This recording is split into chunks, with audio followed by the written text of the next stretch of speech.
morning, good afternoon, good evening, people. You're back again with Talk Football. We got Dan and we got Josh and me, Anthony CFC, coming from a land far, far away. I forgot what I was going to say, but I think I cocked it up, isn't it? Oh, good. Well, okay. It is what it is. This is our tagline. It's live broadcast. Yeah, and it is what it is. So that is our new tagline. We might have merchandise coming soon with something saying it is what it is as well. So you guys can bear it with us. But yeah, so we got an interesting one for you guys today where we will be ranking the Premier League teams on how they performed. So we will be looking at how the teams performed in the league table, in the league, in Europe, in domestic cup competitions, the transfer window, and the managers.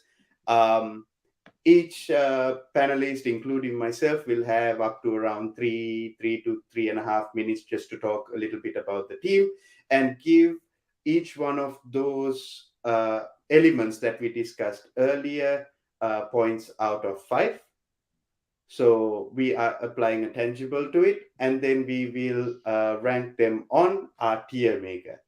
So I believe everybody is raring to go. Josh, Dan, are you boys ready? Yes, definitely. Yeah, let's get into it. Excellent. So to start off with, Dan, Aston Villa, Steven Gerrard. Aston Villa have had a bit of an up and down season. Sold Jack Grealish last season, went out and spent an awful lot of money on a lot of different players, and they never really seemed to have any sort of I don't know. They didn't seem to have any sort of idea. It just seemed to see what stuck. They signed players like Emi Buendia. He didn't quite work out. Brought Leon Bailey in. The man's made of Pringles, unfortunately, this season, and he's just constantly been broken. He's shown signs he's a good player, definitely. But they also brought in some of the old guards as well. They brought in players like Ashley Young, who is someone who you can rely on. He's a bit of a James Milner kind of character. So it was a good signing. They've also brought in players like, obviously, Danny Ings was from last season and whatnot. So just to bolster their attacking outline. But there's a lot of work that still needs to be done. I think the post-Jack Grealish, they're still suffering. The transfers has not been amazing. There's been some improvement. They brought in players like Luca Dean. And they got rid of a few players which they didn't quite want in Matty Target, moved them on to Newcastle. So, not too bad. Domestic trophies wise, they didn't do great. Let's be honest. They finished in the third round. They lost 1-0 to United. It was a good performance. It was a good performance from them, but unfortunately, that was a time that they could have attacked. They could have attacked United and maybe would have wanted more from that match. And they weren't quite able to go on and do that. That was an opportunity for them that they did miss. That was in the FA Cup. In the League Cup, same again. Funnily enough, they played Chelsea, so they went on to a finalist. And they went to penalties, so they did pretty well in that situation, but unfortunately lost out again 4-3 on penalties to Chelsea, which is no disgrace. To come up against, such a top team and to go out at that point. Sometimes you get a little bit of luck and you end up going a bit further. But the FA Cup, not great, but the League Cup probably to be expected. We'll expect a bigger season from them next season. Bringing Steven Gerrard in was an incredible bit of business, to be honest with you, from Villa, because he was at Rangers. They were flying high, doing well in Europe, and they were able to convince him of the project that was clearly going on there was the right one for him. Aston Villa were in a bit of a ball state as it was at the time, and they took him along, and I think he's going to be back. They've already signed some top players for next season, so I think we'll definitely see what he's made of next season with these new signings. League position, I think, was about right. I don't think they'd have been really convincing pushing for Europe, but they're not. They're kind of mid-table. They're after the start of the season, they were only ever going to end up in mid-table at the very best. So, I think they did okay. Yeah. So, I believe you. I believe then, I think you also forgot Philippe Coutinho, one of their transfers. And that was it. And I didn't mention so much is because he's a very big name, but effectively he's not been incredible. That might be a bit. He's had a few. He scored a few goals, but he's since been less influential up until that last game of the season when he came up again with another goal. He's a mercurial player, which again we all knew he can run hot and cold. So I want to give him a little bit more time to say whether or not he is a good signing for that club. You know, he's a great bit of business for a name wise, but he is going to have to prove his worth. You know, at Villa, it's going to be a very different task. Excellent. So out of 5, what would you give them for their league position there? League position, I probably would give them a 3.5. It's an average sort of position. They probably could have done better. I think if they were pushing for European places and if they'd started better, they probably would have given them a 4.5. If they got into the Europa League, I probably would have said a 5. In all honesty, because that would have been overperforming for their situation. But a 3.5, I think would be about fair. Yeah, I think that's fair. Joshi, I'm going to give them a 0 because they did not finish in the European positions. But in domestic cup competitions, what would you give them out of 5? Out of 5 for the 2, probably a 2.5. Aston Villa probably would have wanted to go a little bit further, especially when they came up against United. It was a real opportunity missed to have applied some real hurt to go a bit further on. In other seasons, losing to United and losing to Chelsea probably wouldn't have been that bad, but this season they missed it. They missed the chance. Yeah. The transfer window. Transfer window, I'd probably give them a 4, just because we were able to convince players like Luca Dean, top quality player, to come in for left back from Everton.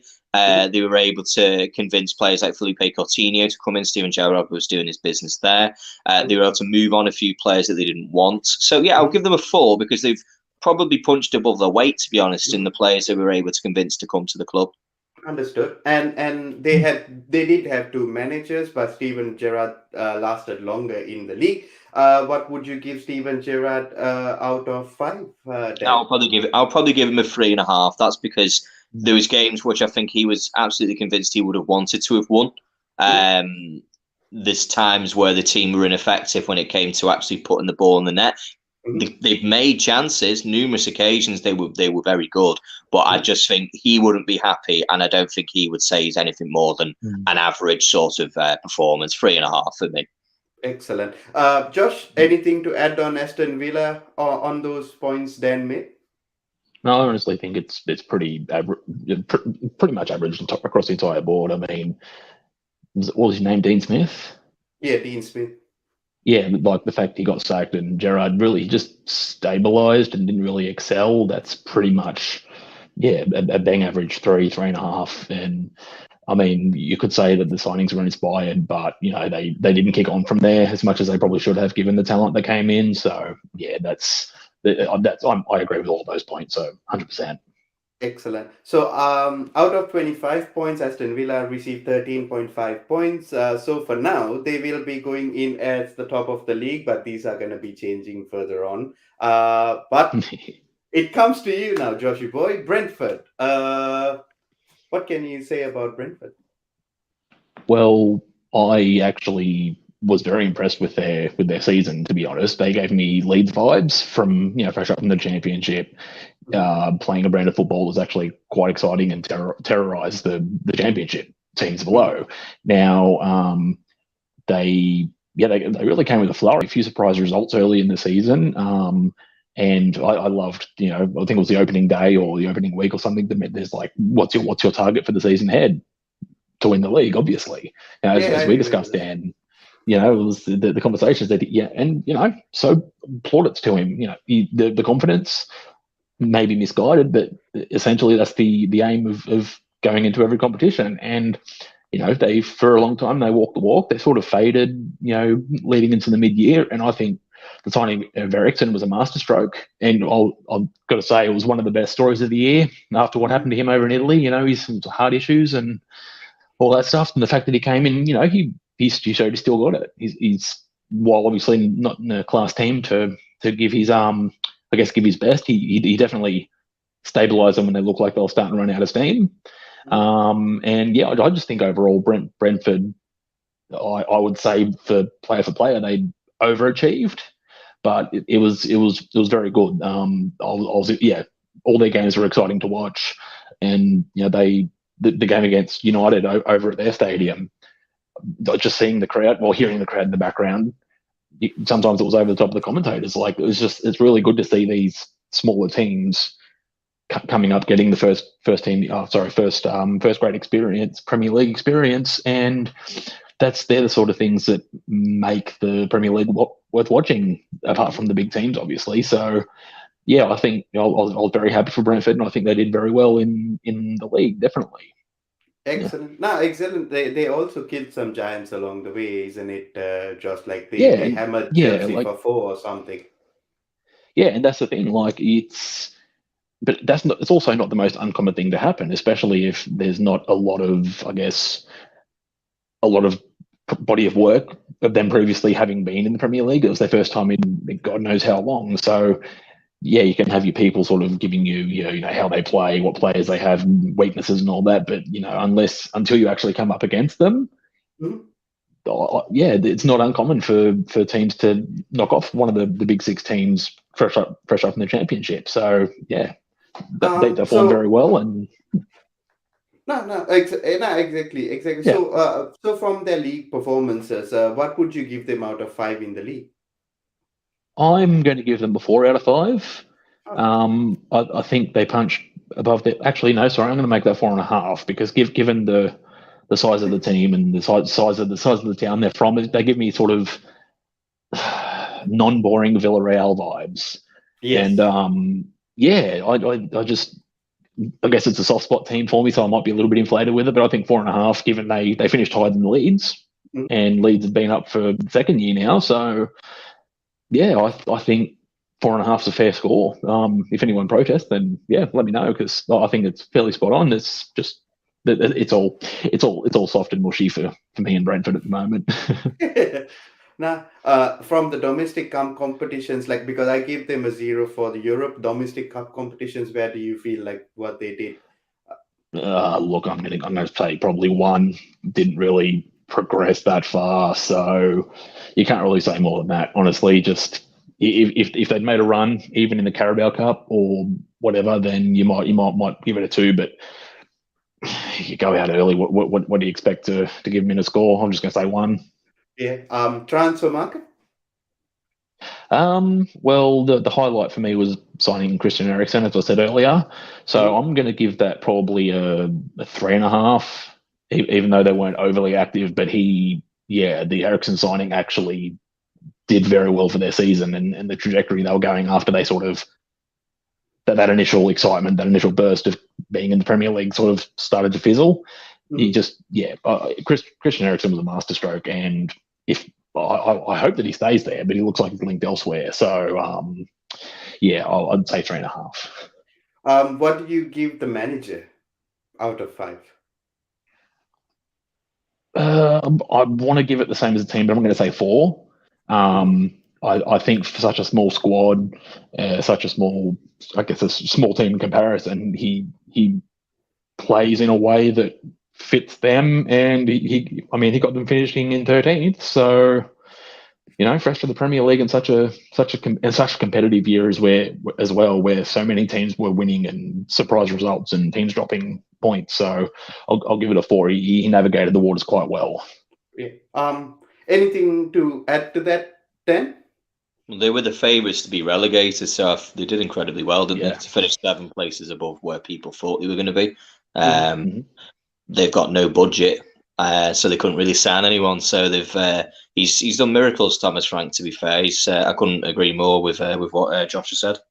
Excellent, excellent. So they have accumulated 13 points, which is only 0.5 points below Aston Villa, which brings Oh. it up there. So Mm. so things might actually change along the way. But now it's actually my turn, and we'll be speaking more or less about Brighton this point in time. So I like Brighton. I just got to say that.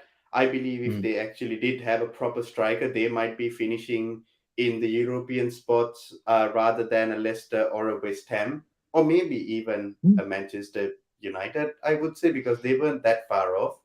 Uh, I'm just saying it, you know what I mean? Like, they play a very attractive brand of football. The club is actually well run. They back whatever Graham Potter wants to do, and Graham Potter does a lot of good work as well with that team. They've come up against the big boys and never shied away. Actually played football for a change, and like have opened up and done what they have to do against the big boys. For me, I believe they and their league position actually gives them like it reflects what they are doing. Like they're ninth in the league. If they do have a better striker than a Mope or a Danny Welbeck, I believe they would be higher up than that. And Yves Bissouma seems to be a revelation in that team as well. And the thing is, anybody in the Premier League could come and buy players off of Brighton. There is that part over Graham Potter all the time. If a top club comes in and says, "Yep, we're going to pay the money, we're going to take it off of him," he has to be ready to play with the team that he has, and that's what I feel with Brighton. And to be fair, I believe that they have done really well this season. And I mean, I hope that they stay up the same way next season and give us some great games to watch as well. So, but I'll give you two boys to give them points out of 5 to make it a little bit more interesting. So I'll come to Dan first. Dan, what would you give out of 5 for Brighton in the league? 5 points. It's the most they've ever got. It's the highest they've ever finished. What more can you ask? You broke the records, so it's a 5 for me for league position. They were the best they've ever been, so it can only be a 5. Excellent. As always, they get a 0 for Europe, but they miss it by that much. But Josh, domestic cup competitions, Brighton, where do you? Let's drop out a second. Yeah, sure, No worries. sure, Dad. From the domestic cup competitions, Josh, where do you give Brighton? What do you give Brighton? I'll probably give them a 2. I mean, I think they progressed in the Carabao Cup and then the next round in the FA Cup, unless I'm mistaken. But but otherwise they were very premature. But they at least progressed in a competition where a lot of other teams didn't. So I'll give them a flat 2. Yeah. Yeah. I mean, I understand that. Like, I'll take on the transfers. They've got Mark Cucurella this season. Mwepu, all that. Like Cucurella has been a revelation, to be honest. He's been so good, and Mwepu also has been actually performing quite well, isn't it? So for me, I would give them maybe a 3.5 out of 5 for their transfer window, because of the scouting and what they have done. Josh, I'll come back to you. What do you give Graham Potter out of 5? Well, I think we have to give him a 5. I mean, he at least got some reinforcements in his team, and it's not like they'll pulled apart like they normally have been in various times. So I'm going to say 5. And the point that Dan made about being the highest ever position points total, whatever, like it's for a club that size, that's a very impressive accomplishment. And he would have been one of those outside shouts for the manager of the year based on sort of expectations versus results. So I get 5 straight up. Excellent. So that brings their points tally up to 15.5. So which brings them actually to the top. And Aston Villa will be dropping down. Does Dan disagree with any of those scores, by the way, just to see if there's throw a spanner in the works? No. So Josh gave 5 points for the manager, and I gave them 3.5 for their transfer window. You'll just have to bear with me a second, mate. I'm having a little bit of trouble with my stream. Just give me just 1 second. I just need to come off. Sorry about this. The sound has gone really quiet, so I can't quite hear you. So just give me a minute. If I press end, it won't end the stream, will it? No, so just press on leave studio and reload it, or just press on reload. I'll be able to join back in if I press end. Not end, press leave studio. I'm just going to press end. 1 second. No, right. You'll have to bear with me. Sorry about this. That's all right. That's live streaming. Things happen. Live streaming. It is what it is. Oh, dearie me, technology. Who'd have it, eh? Yeah. Who would have it? Who would have it? Let me just get some earphones. We need that screen that comes over with the high pitch saying we're experiencing technical difficulties. Yeah. But no, we'll carry on. I believe I was gonna give Burnley to Dan and Crystal Palace to you, Josh, isn't it? Yes, that was what you divvied up. Yep, absolutely. Yeah, and, so what? You can go ahead with. No, Dan's back with us. So actually, if Dan's corrected, we'll excellent. Excellent. Sorry about that, everybody. Yes, technology. Who would have it? Yeah. So I believe it's Burnley, isn't it? Burnley. Yeah. Relegated finally. For the love of football, to be honest, it's something we need, and honestly, I've got no bitterness towards it because you have styles of play, but the issue being is that they were in Europe at one point. They've never made any attempts as a club to go further. I agree. They've never made an opportunity to push on. They've just allowed the club to just stagnate and roll and always flirt with relegation season after season. And this was the season it finally caught up with them. Transfer wise, the big news was bringing in Maxwell Cornet and Weghorst in the January. Cornet didn't quite kick it off. He was decent. He was good, but he wasn't as effective as I think that they needed at that club. And then Wout Weghorst, I mean, that was an inspired signing because of his numbers that he was pulling in the Bundesliga. He was playing really well, and he was scoring half a goal a game, basically. It was, other than Lewandowski, he was a very, very good player. So, transfers were decent. League position was horrendous. I think the two league positions, they went out to Huddersfield in the third round of the FA Cup, and that's scandalous. That shouldn't really be happening. To be losing to Huddersfield, who are a Championship club, and they were in the playoffs and just missed out. But I think they would have been wanting much further than third. The round of 16, though, was the League Cup, which was pretty decent. They lost 1-0 to Spurs, so that's probably about par for the course. To be honest, I wouldn't give them to that. Sean Dyche, I believe he was sacked too early. It almost paid off somehow for Burnley because Mike Jackson, who took over, turned them into Ajax 1995 for about 4 or 5 games. They just didn't know how to lose. They were getting late comeback wins against Watford, and getting results against United when Sean Dyche was there. So they've had some good games, but this season, unfortunately, times has caught up with them, and that's where they were. So Burnley, there's not much action going on really, other than that. There's not much more to say. I think the card was marked, shall we say. Eventually, time was going to catch up with them because they've never invested in the team. They're not invested well enough.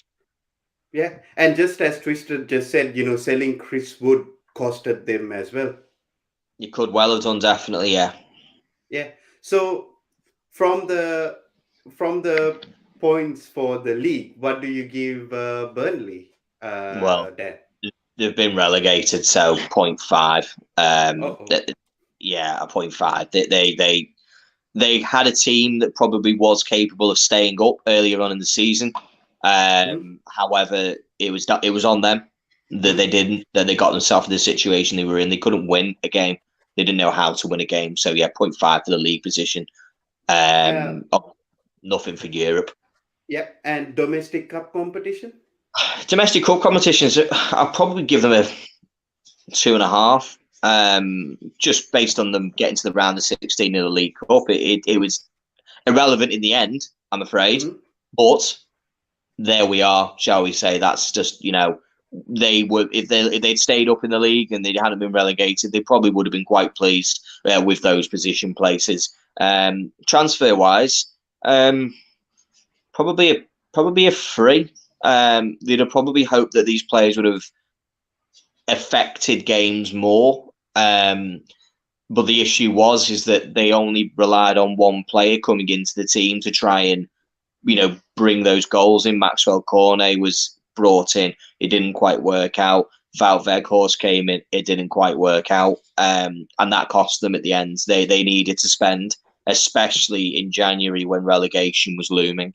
Yeah, I completely understand that. And what about the manager situation? It went from Sean Dyche to who was it afterwards? It was Mike Jackson, yeah, Yeah, who took over for the last 7 or 8 games. It almost paid off, almost. For me, Sean Dyche probably was underperforming, in all honesty, from where the team was. Whether or not they just got fed up all the time and ran out for them this season. So for me, I would probably say by their standards, it was probably a 2 out of 5. excellent. For them, a 5 probably would have been finishing about 13th, where Brentford are, shall we say. Yeah, I understand that, and because they made up 8 points, but because we have only ranked the fourth team now, so they still go on to the top four, but these are going to change in the future. Um, I believe Josh is having a little bit of a technical issue. It's a bit of a nightmare today for technology. I believe technology is the This worst. wrangling in the system, it's all kicking off, isn't it? Yeah, yeah. So until Josh joins us, I'll take on the next team, which actually Josh was going to take on Crystal Palace, but I'll take on Everton and I'll leave Crystal Palace for Josh. Yeah, Um, sure. Everton. What could I say about Everton? Not that much, to be honest, because they haven't been. It's an underachievement for me, to be fair. Massive. But yeah, Josh, I'll speak about Everton and we'll come back to Crystal Palace if that's okay with you.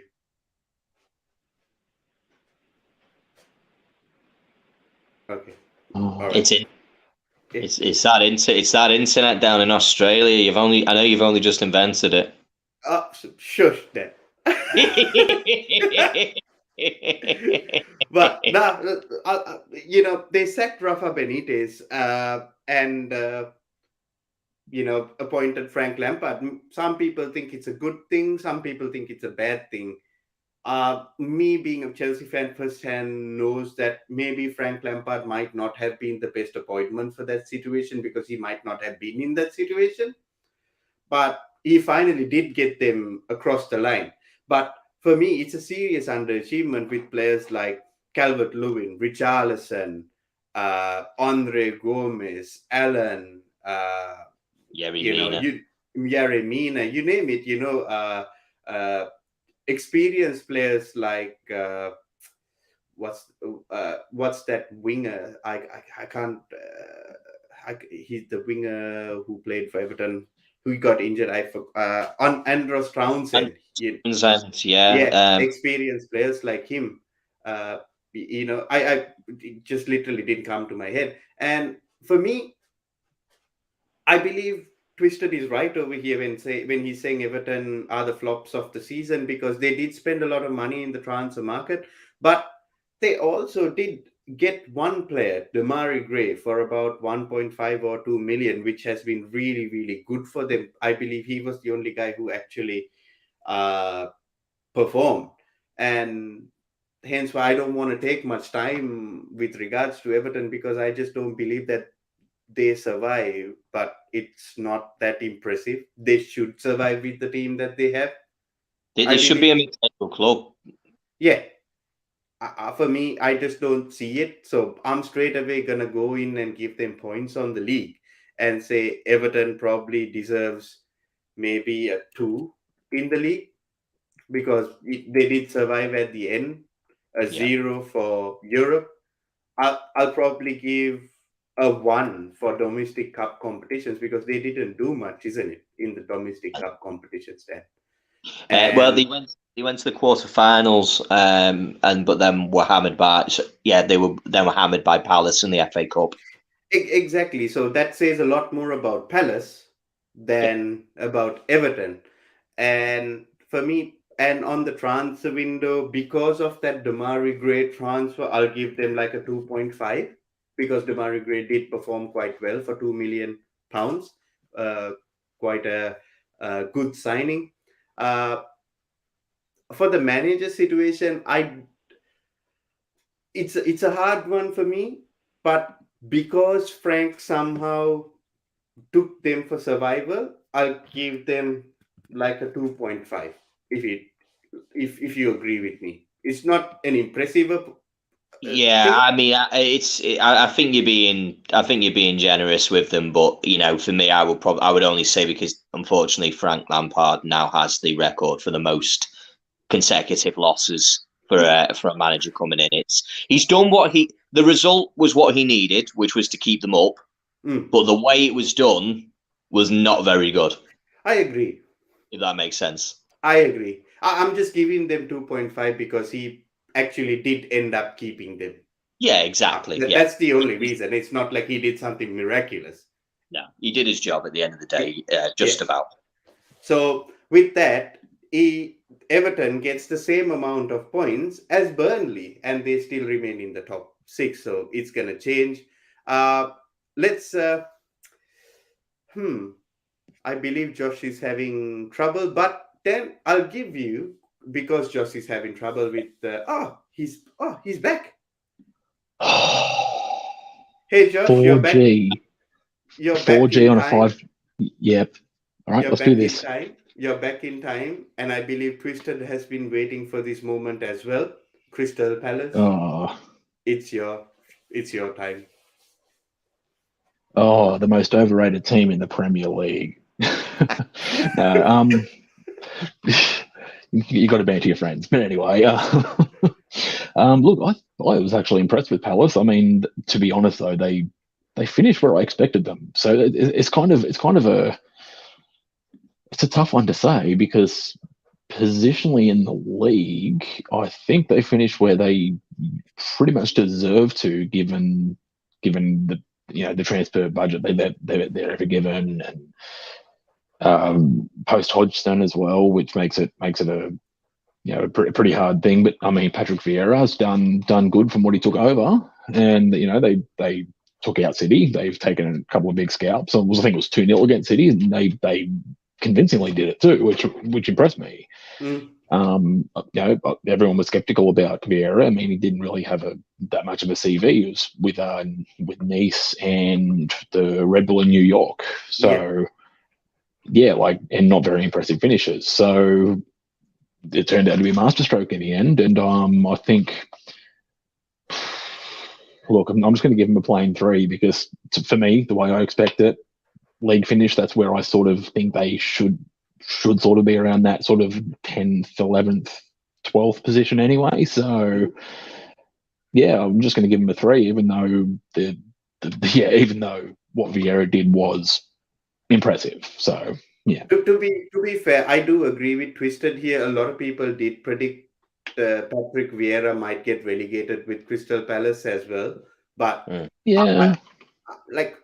don't know. So it's Josh who is giving the points. So Josh decides to give 3 points to them. And I'm open to the conversation, but just for me, I've always seen Crystal Palace. Yeah, they've sort of, I guess, positioned middle to lower table. But for me, for the club that they are and how they've built, especially coming back to the Premier League under Hodgson, I expect them to be in that sort of smack bang in the middle of the table most years. So for me, that's an average finish. Yeah. So how about the domestic cup competitions? Certainly they'll get some points over here.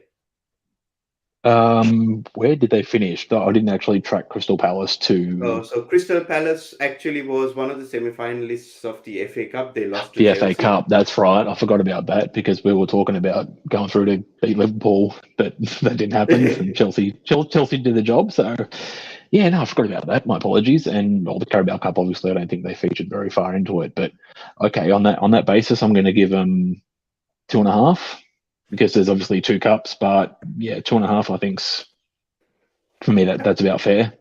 Yeah. Okay. How about the transfer window? They did sign Mark Gurhey, who has been a good player for them as well. Yeah. I mean, Gallagher. Conor Gallagher was immense this season. Like he's easily, if they had a most improved or most whatever award for individual players or loanees or whatever, yeah, he showed what he's about, and he did immense things at Palace. And I mean, Chelsea are going to be lucky to have him back, honestly, given their situation. If it goes that way, Yes. so yeah, that was a very nice bit of business. Yeah, as you say, Guehi he's a solid player. He's not he's not going to be a world beater, but yeah, I think in the transfer, I'd probably say 3.5. It wasn't. Says best transfer window in the Premier League. No, I can't agree with that, Twisted. Sorry, mate. But yeah, I am going to say 3.5. Like it's all relative to budget and size and all that. I kind of scale these things in that regard. So they had a good window, but it wasn't. Yeah, compared to others, it wasn't huge. That's good. And what would you rate Patrick Vieira? Oh, see, that's another one. I'm going to actually say 4.5, given what he took over and what he's actually done. I just have to look at some of the big results that he's had. City 2-0. That's one that stands out immensely because no offense, but in any other year, in any other Hodgson Crystal Palace, they don't have any right to go and beat any of the top six most of the time. Mm-hmm. So he's got them playing a nice style of football, and they did a couple of giant killings, and as rightly said, he took them to all but the final, the semis, obviously. So quarters. Sorry, frazzled. He has done.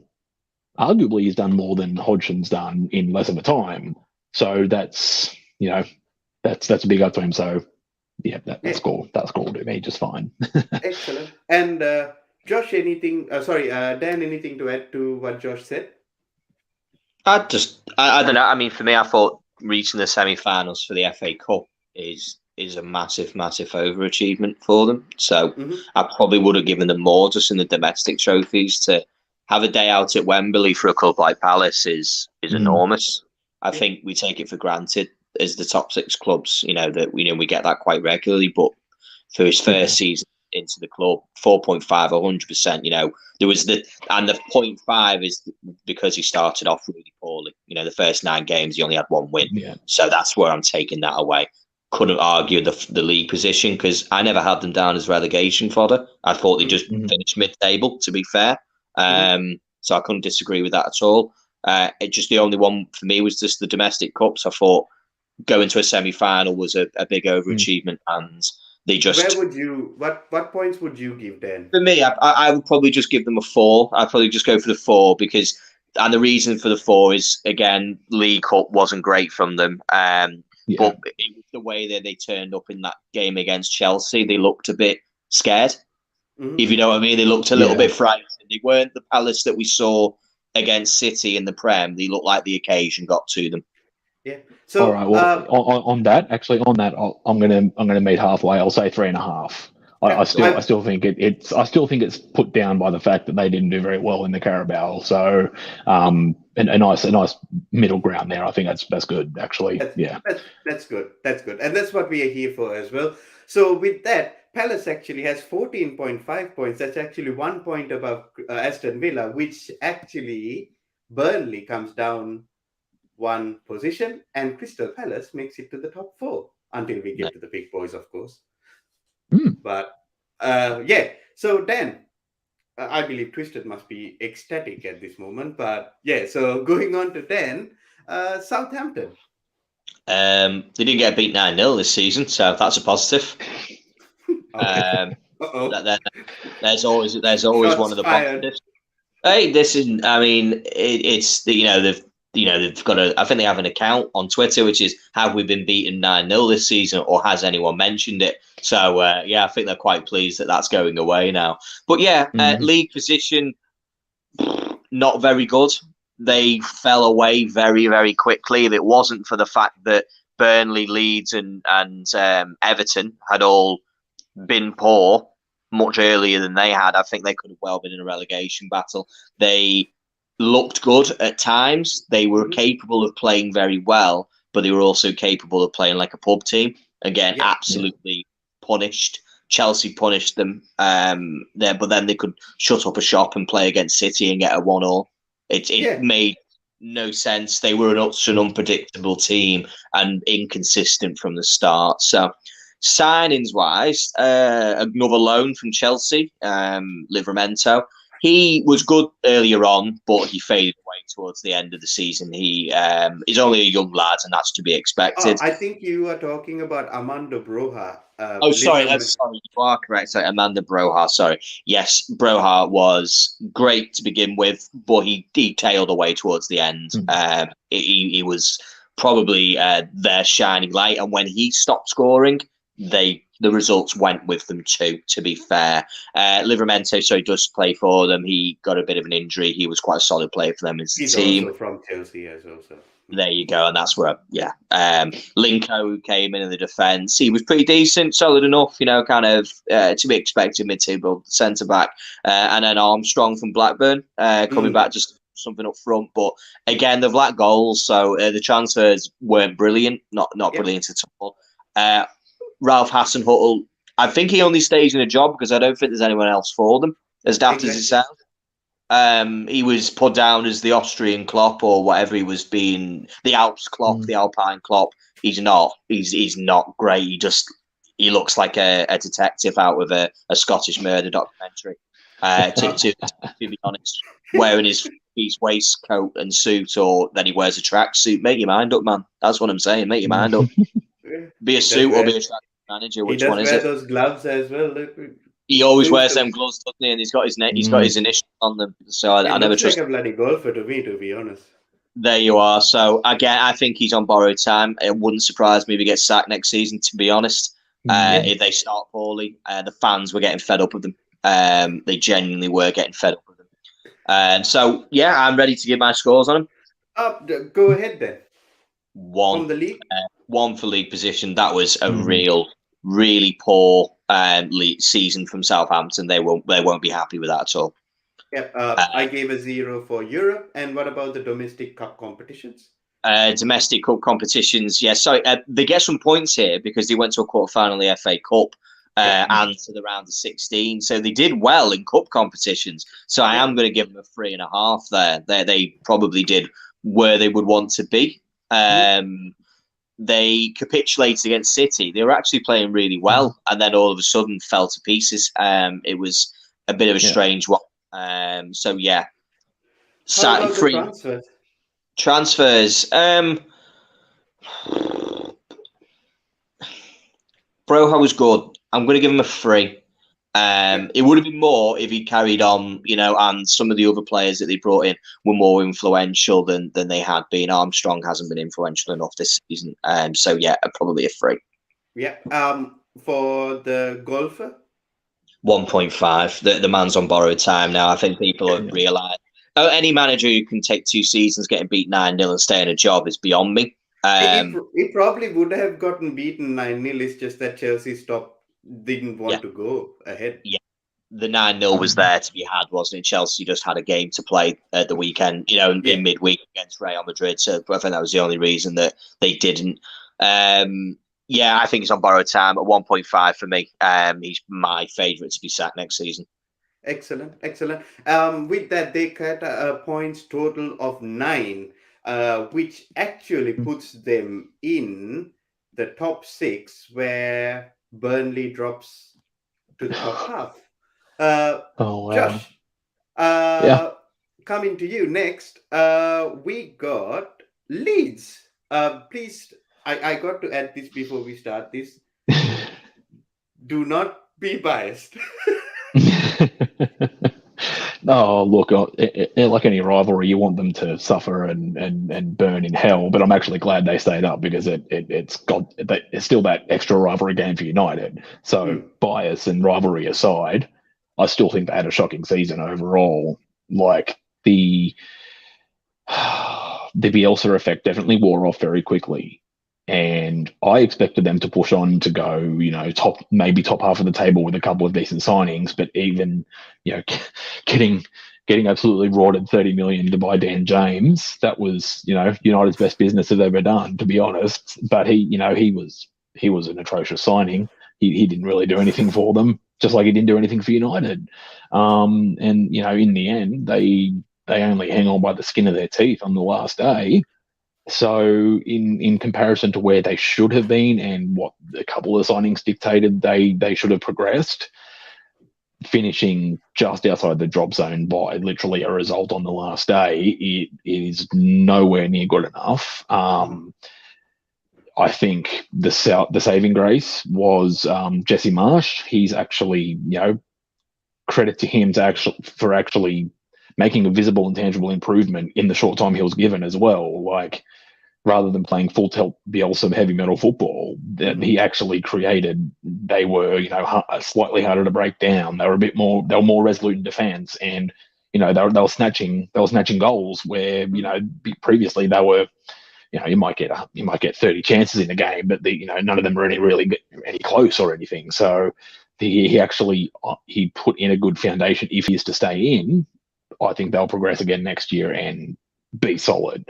The score for their season, I'm going to say 1.5. Their results could have gone either way. They could have easily gone back down the drop if they stayed with Bielsa. But I mean, everything dictated they should have gone up the ladder further than when they finished last season. So, 1.5. I marked nothing for Europe, obviously. Obviously. And what about the domestic cup competitions, Josh? 1.5 as well. I can't remember them doing that well as well, isn't it? So no, 1.5 seems to be pretty fair. I'm just going to say 1.5. I think that'll just be a default score for not a very successful domestic cup campaign. Taking part, you basically get a half point. I think just taking part in it. It's like the SATs. You get 400 points just for writing your name correctly. So I get it. Yeah, you get 0.5 for participation. But what's next? The transfers. 2. The fact they forked out that much for Dan James straight away. That's the sort of the high. That's their marquee signing for the year almost, and he ended up doing absolutely nothing, really, in the grand scheme. He's still a pace merchant. He still can't really beat a man, and he's definitely not meant to be a centre forward or a striker. Where they deployed him a few times, say I'm going to give them 2 for the transfer window. At least they spent some money to try and get up there, but the result was horrible. So I'm going to say 2.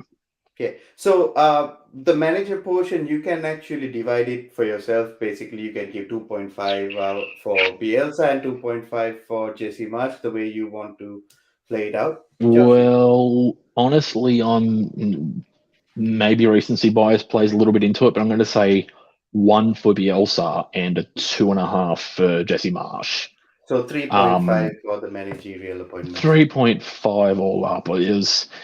Bielsa was never a sustainable model of playing football for a team like Leeds. But Jesse Marsh has actually shown that, especially the big kudos in such a short amount of time, given just enough games to save it, and he's stabilised them and just kept them out of relegation. So that there's got to be a bit of credit to his name there. So 2.5 for him.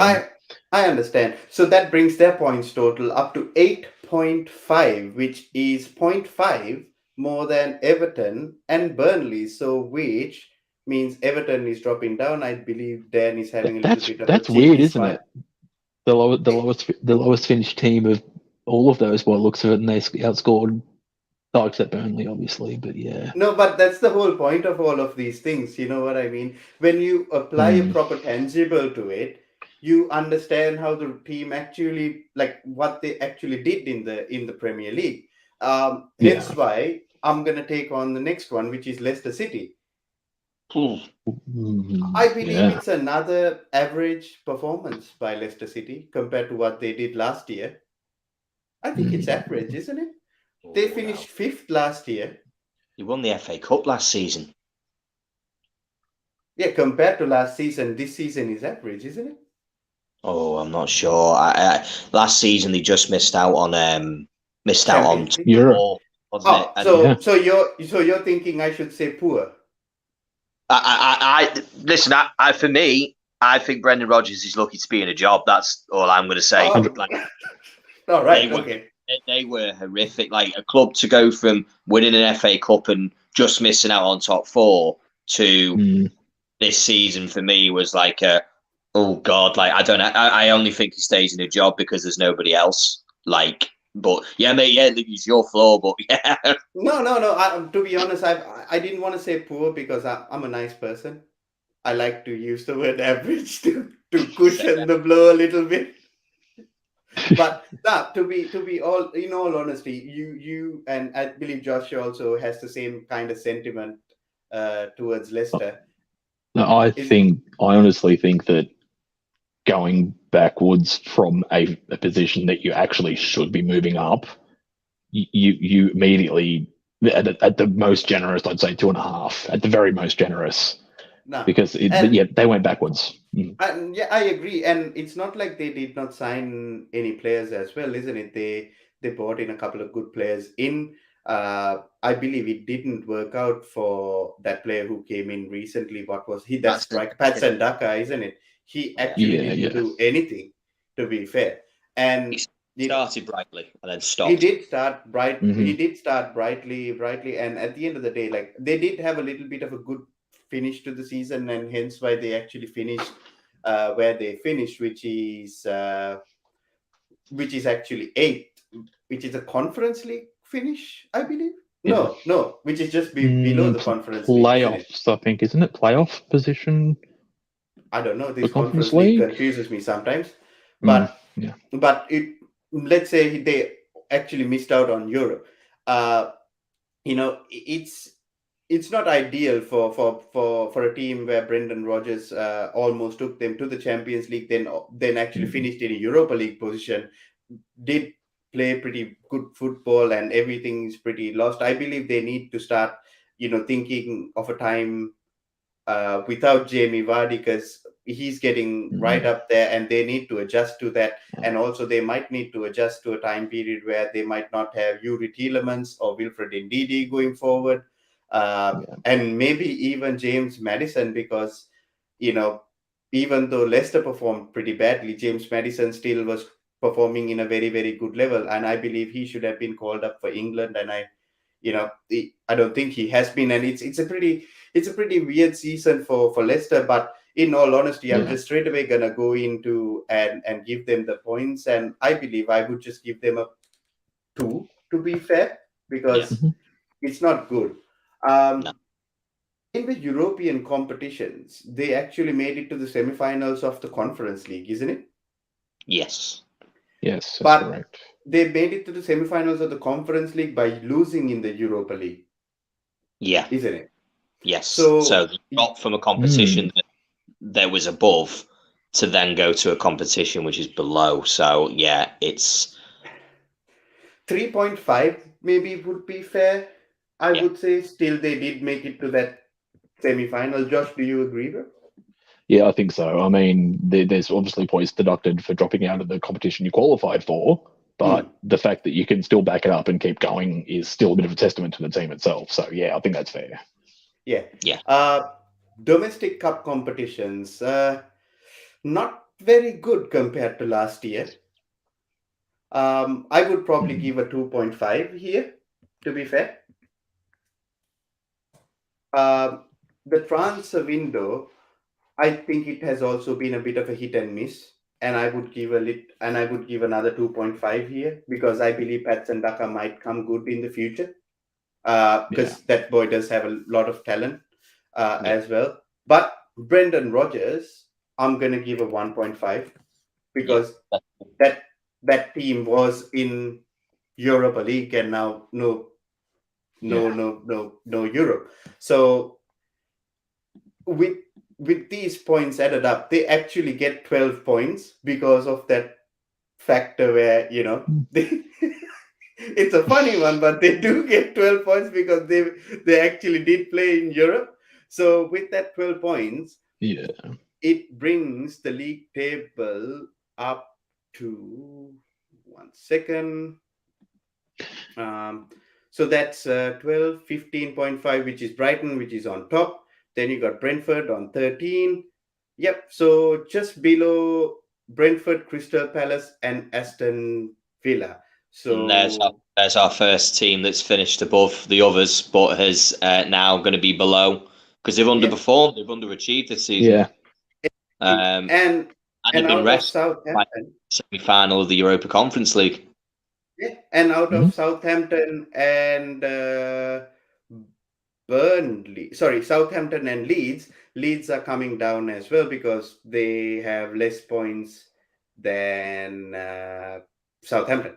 So Mhm. so the top five for now: 1, 2, 3, 4, 5, 6, 7, 8, 9. So one more team to go there. So the next team that I'm going to give is for Josh, Norwich. I believe this would be a pretty easy one. Sorry, not for Josh. Sorry for Dan. Sorry, my bad. This is straightforward, really. The only one that I'll give some props to probably is Dean Smith coming in. He at least tried. Norwich as a club, the way that they're run is incredibly poor. They're more than happy to come up and then go straight back down. They never make any attempts of staying up. They never bring any decent players in to make them any better. I believe it's part of their business model, to be honest. So I'll give Dean Smith a 2.5. However, transfer-wise, he brought Billy Gilmore in, a good, top-quality, talented player, and somehow was able to make him go backwards. That was impossible. Yeah, they made the man go backwards. It didn't work out. They sold Todd Cantwell. He went to a championship side in Bournemouth. He saw the writing was on the wall and got off as quick as he could in January. They're quite happy to sell all the talent. They sold Emi Buendia for a fair few quid this season to Villa. What did they do? Nothing. They didn't spend that money. They just kept it. So they're getting a 0.5 off me for transfers. It was horrendous. Excellent. League position, flat bottom dead, 0.5. They were, it wasn't for the manager. It was for the club. I'm not digging out Dean Smith, but the club has not given them any opportunity to be better at all. Domestic cups are actually, oddly enough, going to get some points off me, I'm afraid. Yeah. And that's because they got to the fifth round of the FA Cup, losing 2-1 to Liverpool's B team. To give him masterclass. He scored some nice goals against them. And then they lost to us in the League Cup as well. They lost to us 3-0. And that was in the fifth round also. So it was for those things, I will give them a 3.5 just because reaching the stage before the quarters is good for a team who's basically a championship side. So they'll get a 3.5 for that.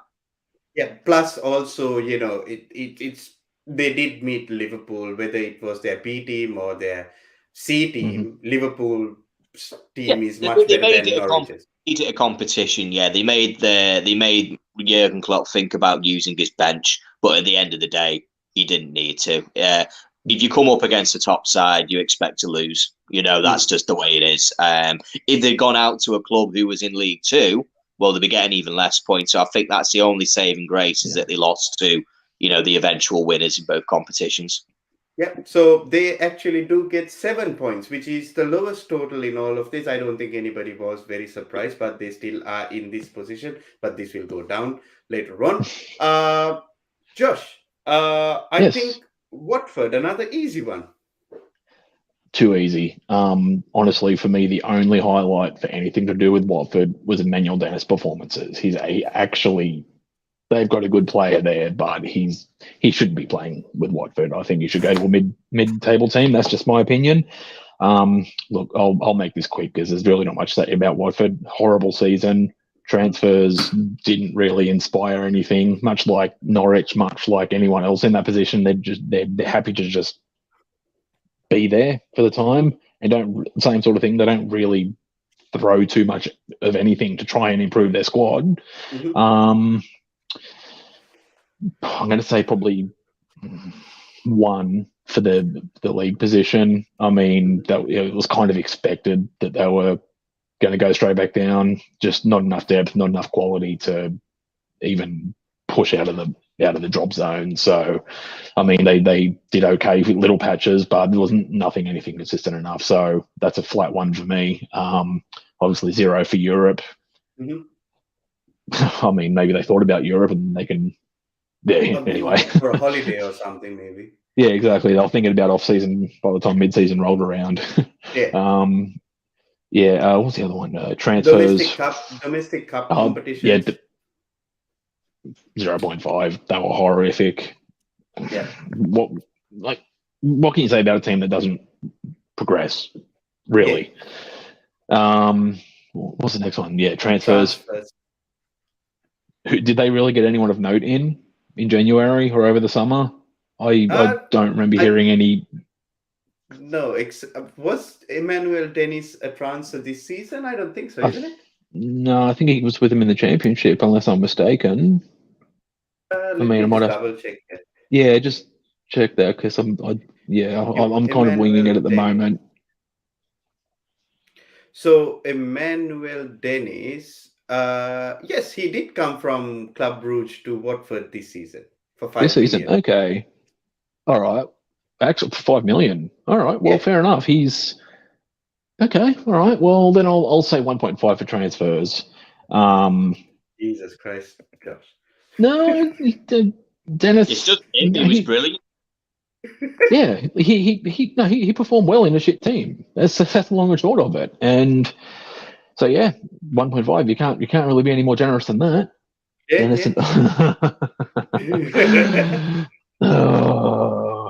Dennis to Spurs or West Ham. I think West Ham might be a decent shout. Yeah. So what about the manager? I mean, I don't know any amount of managers. I don't know, third, fourth. I don't know. 0.5. There was no expectation. He fulfilled the lack of expectation. So, 0.5. That's it for me. Yeah. Yeah. So this is actually a pretty shock because they actually got 3.5, which is half the points of Norwich. So. Yeah, but Norwich actually did show something this season at various points. So the points came from domestic cups. Cups. That's the only difference. Yeah, exactly. So 1, 2, 3, 4, 5, 6, 7, 8, 9, 10 teams done, and then we get Watford going as the first team in the bottom half. So I'm gonna take in West Ham United. I believe they have done fantastically well, to be honest. Not punching above their waist, but being very competitive against a lot of the big boys. Also, the first time it's their first experience being in the Europa League as well. The squad wasn't big enough. That was, I think, evident for everybody to see as well. Declan Rice performed really well, and David Moyes is doing a fantastic job out there. City, like they beat City twice. Also, maybe held Liverpool for a draw as well. Then beat Chelsea. No, they beat Liverpool away. Lost to us at home. They got a draw at their ground. City, So they have done really well according to what they've done. Also reached a semi-final of the Europa League. Even though this is the first time they've been there, they've actually made it to a semi-final, and I was actually rooting for them to go into the final and do something there. It's pretty good for them under David Moyes. They're doing something well with that team. I believe, if they did have a couple of more players, I believe they would have done a little bit better as well in the league position. They did end up in that Conference League position. If they did have a couple of more players, they might have ended up in that Europa League position. And also, it was just a razor-thin situation. They just couldn't get a win in the last day of the league. If they did, they would have actually been in Europa League, and United would have been in the Conference League. So it was fine margins at the end of the day. Lucky for United, they just couldn't get it done. But in saying all of that, I will actually give them maybe a 3.5 out of 5 for their league. league position because they have done exactly what I expected them to do. So I'm going to give them a 3.5 out of 5. And for Europe, I'm actually going to give them a 4.5. They did decently with a small squad. That's the only reason why I'm giving them. Am I being too generous, boys? I thought they missed an enormous opportunity. The teams that they could face in Frankfurt and Rangers to, go to the final and win this cup, they were more than capable of beating. They beat Sevilla, perhaps, the hardest team in the Europa League. I just lean that I think that there was just enough. I think 4 for getting to the semis, absolutely. And I agree with Annie.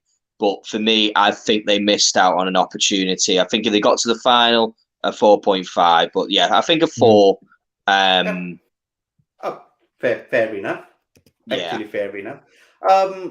If you guys can refresh my mind, how did they do in the domestic cup competitions? Was it any good? I really forgot. Carabao, were they fourth? No, not fourth round. They lost to Tottenham in the quarterfinal, isn't it? In the Carabao Cup. Yeah. They did lose to Tottenham Hotspur in the quarterfinal of the Carabao Cup. How about the FA Cup? Let's see. So they lost to Southampton in there. So I would say maybe a 3 out of a 5. Yeah. That's fair. Yeah. Transfer window. Did they sign anybody? They did sign Kurt Zuma. Other than that, I can't remember anyone else that they signed. So I don't know. I'll probably give them a 1.5. They didn't bring anybody in January, and that was to their own detriment. They needed to get more players because they, as you mentioned, they have a small team, and they were poor because they didn't buy anyone, and they needed to.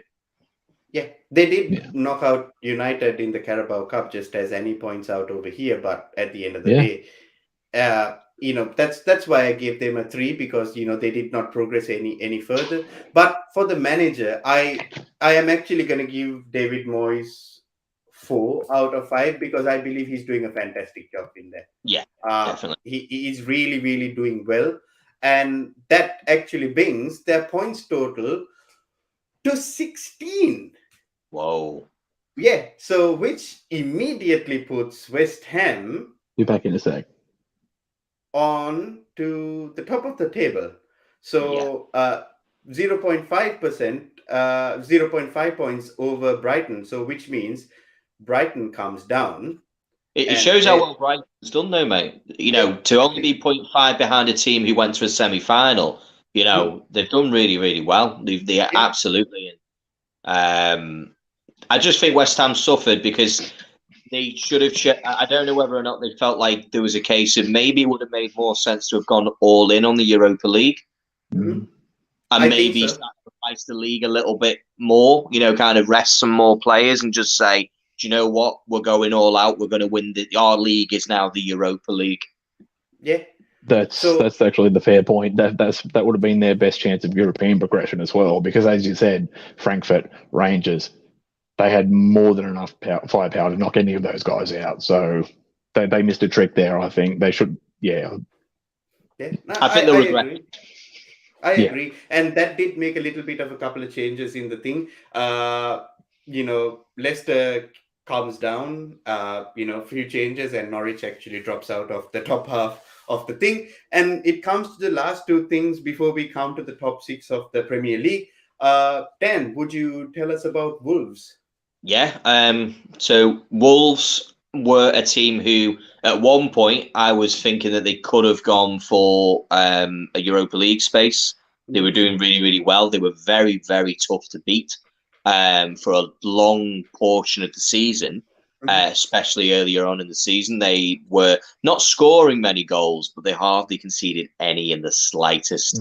They hardly conceded any goals. And would get a 1-0. They almost became the Portuguese version of Atletico Madrid with Bruno Mars there, who he didn't inspire me originally. I felt like maybe he wasn't maybe the right man, but he got a result. He did well. They definitely tailed off towards the end of the season. They started to concede goals. I don't know what happened. I don't know whether or not teams found them out or whether or not the energy levels had dropped. But they started to concede quite heavily when it came to goals towards the end of the season. So league position, I think they'll be disappointed. I would give a 3.5 for the league position. I think they probably would have and had the possibility to finish higher if they kept their consistency levels a bit higher. They weren't in Europe, so there's no points there. Going into the domestic cups, they were in the fourth round of the FA Cup where they got knocked out. And third round, they lost to Spurs in the Carabao Cup. Probably par for the course. I'll give them a 3 for that one. To be honest, it's sort of where they are, shall we say? There's no, they haven't underachieved and they're not overachieved. Manager-wise, transfer window. Then transfer window, incredible.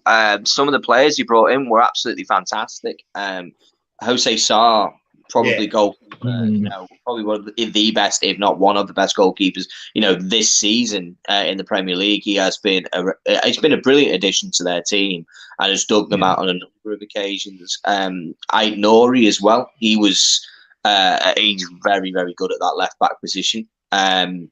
They suffered in the January because they didn't sign anybody. They lost to Adama Traore, who has always been a threat. However, not so much scoring goals or assisting. He's just incredibly fast and big, and they missed him. And that might have influenced as to why they started to drop points off later on. I was going to give them a 4.5 for transfers wise because they brought Hwang in as well. From RB, he was on a loan, and then they just actioned his deal. I'm going to give them a 4, and that's only based on the fact that they didn't strengthen the January. They allowed them to become weaker, and that made them suffer for the rest of the season. I understand that. And what about Bruno Lage? I'm going to get I'm going to give him a 4. Again, I would have given him a 5. However, the team definitely curtailed off. They were overperforming, but when they got to that situation of overperforming, they didn't need to do too much more to get them into where they needed to be. Maybe a couple more wins in games where they probably could have got a result, and they would have been, potentially in that Conference League position, or maybe just maybe on a really fortuitous sort of season in that last Europa League place. And that was a genuine possibility. So, I'm going to give Lage a 4. That's where I would be. Excellent. Anything to add to that, Josh? No, I think that's actually reasonable. I mean, they had a very good tenure under Nuno, and he set a very good foundation. And I thought that initially they won't do it. Like the first few games, they looked a little bit. They're lacking a little bit, but eventually that style of play and that method that they were trying to get across came through, and rightly so. They were very hard to beat, and they were never going to tear up the league, but they did enough to stay relevant and within touching distance of the Europe spots right until sort of the last 5-6 games, and so it was a good season all around. Excellent. And with that, their points total comes up to actually 14.5. which puts them on par with Crystal Palace, which is not a bad thing at the end of the day. It just goes to show how well these teams have done. So it's going to be West Ham, Brighton, Wolves, and Crystal Palace. So Brighton, Wolves, and Crystal Palace taking that top 4 spot, and Aston Villa dropping out from there, and it would be Aston Villa and Brentford next, which means Leicester is dropping out. So out of that if Leicester is dropping out, that means Burnley is going to drop out of the top half of the table as it stands. Relegation 3. Yeah, and that is the relegation 3 as well. And absolutely. And coming on to the final outsider, which also might be the most exciting team to be seen in the future. Josh, take it away with Newcastle. This was actually a really interesting one when I was thinking about it, because the season has literally been put into two phases. It's the pre-ownership change and Steve Bruce, and the post-ownership change and Eddie Howe. Yeah. Yeah. So it's very hard to surmise the season, because it's literally too many seasons within one period. So it's very Joel Linton. Yes, he's turned into prime bloody Javi prime. What are you shaking your hands about? Bro, Annie and I have an agenda with Joe Linton, which we'll bring it out on Wednesday. There's going to be some dead baller shit, no doubt. Oh no, Joe Linton has been amazing. We'll bring it out. No, he has. Yeah. So with Newcastle, it was looking very, very deadly for them with Steve Bruce very early in the season, and rightly so. They got rid of him. He did just enough to keep them relevant to the Premier League and got them back. Credit to him, but he was never the guy for the long term, and rightly so. He got the sack, and kind of felt for the guy with all of the hoo-ha surrounding him after that. But with Eddie Howe coming, United as well. With his quote saying, "Yeah, I can give dressing room harmony to these teams." Yeah, right. No, that was never going to happen. So yeah, big Brucey coming into United, and you got big Ronaldo, and no, we'll just leave that for another day. No, but yeah, the Newcastle one's very hard to say. Like, overall, their finish in the season is better than I expected them to do if Steve Bruce was there. Now, with the ownership change and their transfer window going nuts like they did, it definitely changed their trajectory, and it was just, full credit to Eddie Howe to actually piece it together and move them up the table like he did. I think that period of 8 or 9 games unbeaten, that basically made them safe, and then from then on in, they had their ups and downs, but they stayed fairly safe throughout the whole time. So yeah, if for their season, can I divide that into 2 as well, or is it just you want an overall score? No, up to you. All right. Well, for Brucey boy, the ugly mug that he is, and poor bloke, but anyway, I'm going to give him 1. It's just, you can't say anything more. Gucci St. Main, yeah. And for Eddie Howe, Brucey, I'm going to give 0.5 because he had them in the relegation zone. So I'm going to say for Eddie Howe, I'm going to say 4.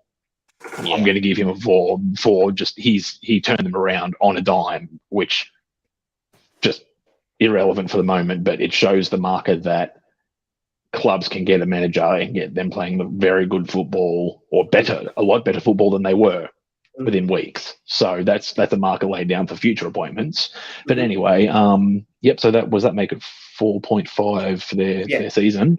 Yeah, but that's recency bias, like last time I mentioned. So yeah, no, that's fine, and that's your opinion, bro. And I find it fair as well. They have done really well in the league after Steve Bruce, and done well to be up there as well. But no, as I was gonna say, like, they don't get any points for Europe. But what do you think that they would do in the cup competitions? How do you think that they did? No, I'm going to say 0.5 for each competition they participated in, but they didn't do anything. So that's a quick one. You can move on from that. And I believe you might have something good to say about their transfer window. Oh, yeah. Bruno Guimaraes, Chris Wood, which I think was actually quite a good... Sorry? Kieran Trippier. Yeah, Trips as well. Yeah. That was probably the big one that surprised a lot of people. So, but yeah, he came in and did a job too. Full credit to him. And sure, whether you say it's paycheck related or whether he just wanted to come home, that's another debate. But the fact, he came in and he instantly improved the defense. Bruno Guimaraes, I think he was their signing of the season. He's been immense. Transfers, I'm going to give them a 4. It wasn't a perfect window, but they the players came in, they all performed in one way or another at certain points. So you can't really say any of them's been a flop. So good transfer window all around, and big things to come. And we're all looking over our shoulders now. Yeah. And what about the managers? Yeah, we've done that one, mate. Yeah, Oh, I did that one. Yeah. Oh, sorry. I thought that you gave a 4.5 for the league and the Oh managers. no. Sorry. I inverted that. That was my bad because I was on managers at the time. Right. But Sorry. yeah, I gave Brucey 0.5 and I gave Eddie Howe 4. Right. So But the now score for the league. The league position, I'm going to say 3.5, maybe a little bit low, but I think the circumstances being what they were this season for them, I think they finished where they probably higher than they should have, but the fact that they finished, what was it, 11th, wasn't it, or 12th? I think they finished 11th. They finished 11th. Smack bang mid table. So given the position they were in, it was a good recovery, and I think that's reasonable. Yeah. Yeah. So Brentford and Newcastle have the same amount of points, but Brentford will be one position above because of the alphabetical order. So there has been a little change to the league table because Leicester goes one below. So it's actually where is Brentford? So top six. So somebody needs to drop out from here, which means it's Everton that drops out. Another little smile for Dan, I believe. And Newcastle goes up there. They end up in the top half. So the big boys. To start off with, I'll maybe I think I'll give this one to Josh because it's Manchester United. Do you think that's okay with you, Dan? Oh yeah. Yeah. Well, this is. It's a shame. It's a shame there's a bit of a time limit because I could really go in on this team and this club, but Hence why the time limit. Yeah, I will. I will save it for another stream anyway. Yeah. Okay, so league position. The expectation, and many people rightly said, given the way that Ollie had built the team and the signings made, challenging for the title was expected, or at least something that was not beyond the realms of possibility at the start of the season. And the majority of people were saying that because, how can you get these players and not? So the fact they ended up in the position they did in sixth, the start of the season was crap. Ralph came in and the rest of the season was crap. Apart from, the false dawn of thumping Leeds, I think it was 4-1 or 4-0 at the first game, the second game or whatever. But yeah, that was, a couple of sort of easy wins that were going to happen anyway. Face it, they were in those positions. Those teams were the whipping boys early on. So that gave everyone the false dawn. Oh, look how amazing we are! No, they weren't really playing well anyway. With that, Ronaldo kept them alive with his few goals every couple of games. But the performances were not there at any point. There was no cohesion, no teamwork, and based on the expectations and the signings, I'm going to give them a 1 for the league position. Excellent. Because it's a farce. The whole thing was a farce this season, and getting those bad vibes. Sorry, just thinking about this team is so infuriating. What's the next one? The domestic cups. Europe. Oh, Jesus Christ! Look, I'm this might be generous, but I'm going to give them 2.5. They at least made it out of the group stage, not very convincingly, but they still did it anyway. Eventually bowing out to Atletico Madrid, who, let's face it, they're not the team they were or have been over the last few years. They're not those. They're not the same Simeone teams that they have been previously. But they just happen. They just happen to get themselves shit out. Did I 1? Oh, okay, all right. Any said one. No, it's your choice, bro. That's it. shit housing. Oh no, just fair enough. Bring the banter. It was a crap season, but yeah, 2.5 just for the sheer fact alone they actually made it out of the group stage. But that's it. Probably for me, it's even being generous. Domestic cup competitions. One, they won one and then lost the other one. So yeah, Okay. It's a bit of a it's a borderline scary points total, Josh. Well, see, this is the thing though, because like see the way that the club have sort of ran this season, especially the recent Ralph news, that's kind of sort of thrown me off the edge a little bit about how they're progressing. I mean, so that's maybe tinting my view on the season and overall, but still, the results are there, the finishes are there, the ending positions in the cups and the league, they tell you exactly what the situation was for the club. What worst ever Premier League points total, like, and yeah, the knockout competitions, they were just horrendous. They were lucky to get a win. Honestly, I think it was against Villa. Villa should have won that game, and it was just luck. And again, it was individual brilliance that got us out of a few things from the GOAT goal scorer. Like that's nothing to do with the team. So yeah, 1 for the domestic cups. Then what about the transfer window? See, that's yeah. I am going to say 4 because of the players. Sancho, no, hear me out. Sancho was needed. Yeah. Or are we talking about performance included, because that's 2 separate things. So it will have to be a bit of both. Yes, they are good transfers, but they work See that, Dan? as well. Giving Dan a coronary look. Sorry, someone called. What is it? 222 or 112? It's like okay. It's like that. So it has to be 4.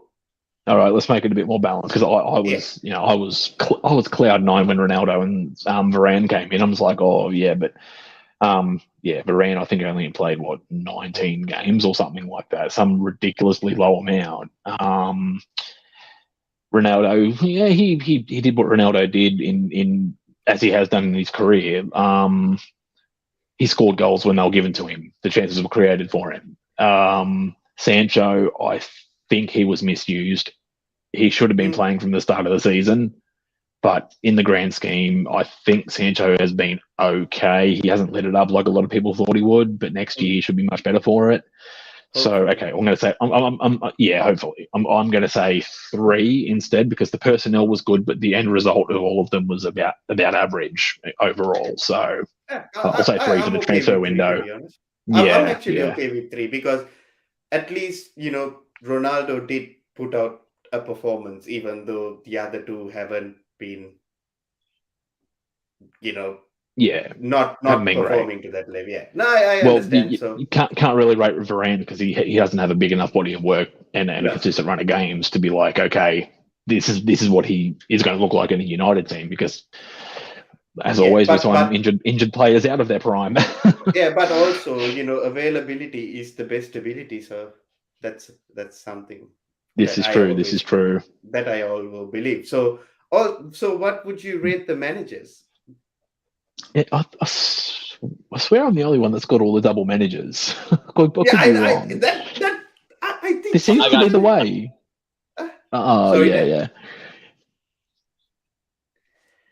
Yeah, go on, Josh. Okay, yeah. So,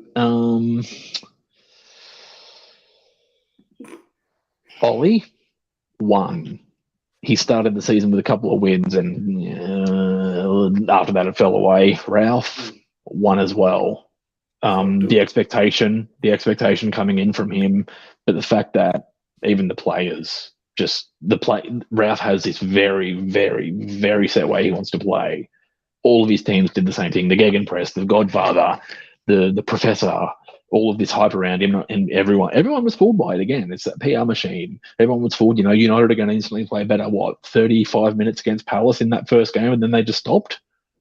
Like, And at that point, it was on Ralph to be, okay, well, how do I accommodate? So he went back to the, he did try his best to get them to work for him to make them comfortable, back to the 4-2-3-1, then eventually to a, DM 4-3-3.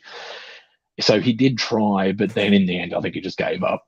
With weeks and weeks to spare, he just basically just went, I'm going to train you the way I train you, but then it's up to you, and they didn't. So for a team like this, full of the players like this, to basically have Ralph sat on his ass and giving up, I don't know if that's a testament to his character or a lack of character, but yeah, Ralph was a 1, Ollie's a 1. So yeah, 2 out of 5. Yep. So that gives a grand total of 9.5, including European competitions, which which brings them up to 9, and which makes Leeds go down another one here, which brings Manchester United up there. At least we're above Leeds. Yeah, and which means Watford will be dropping down one more position as well. Then, Arsenal. Yeah.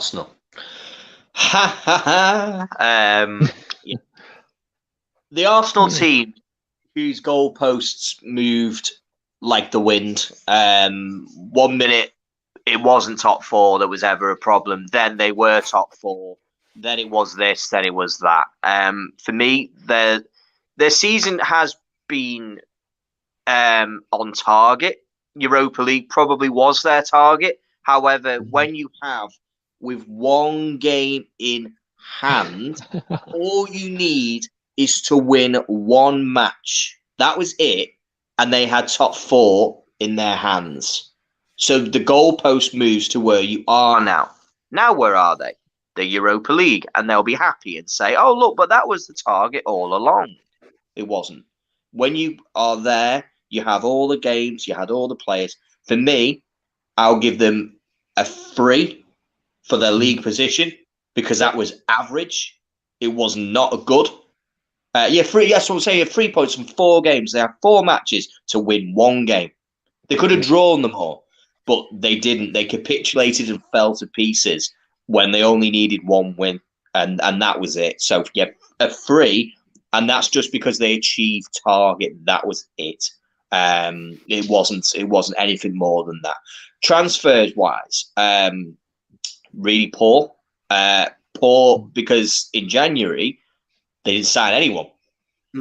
When they were in a position where they were in a top 4 battle. That's not what you do. It's all well and good saying, oh, we're getting rid of all the players who are toxic and are horrible, and we're going to reduce the wage bill. And, oh, hey, brilliant. You reduce the wage bill so you can buy more players. That's what you do. Yep. Bring in new attackers and defenders. They spent so much money on new defenders. Ben White and Gabriel and Tomiyasu and, Kieran Tierney. They're all these top players. And Tavares, who apparently was, the best, North London left back. He's horrendous. Yeah. Oh my God. And that's saying something as it stands. So transfer window for me, it's a 2, because they took the massive risk and it didn't pay off for them, as Twisted said, that they thought this team's good enough to get us to where we are, and they missed goals, but they also couldn't keep those clean sheets. I'm giving them the 2 based mainly off the fact that Ramsdale had some good games. Some. Also, Odegaard had some good games as well, isn't it? Some good games. But again, the hype train around these guys, for £30 million, he is not a youth prospect. That is a first-team player at £30 million. And what he achieved, it was 8 goals and 3 assists or something like that for the season. That's not brilliant for someone who costs £30 million. So, yeah, I'm going to give the 2.5. And you're totally right there.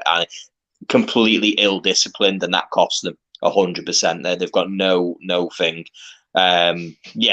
there you go. I mean, where was that guy this season? You know, their transfers were really, really poor. They spent a lot of money and they haven't got a lot to show for it.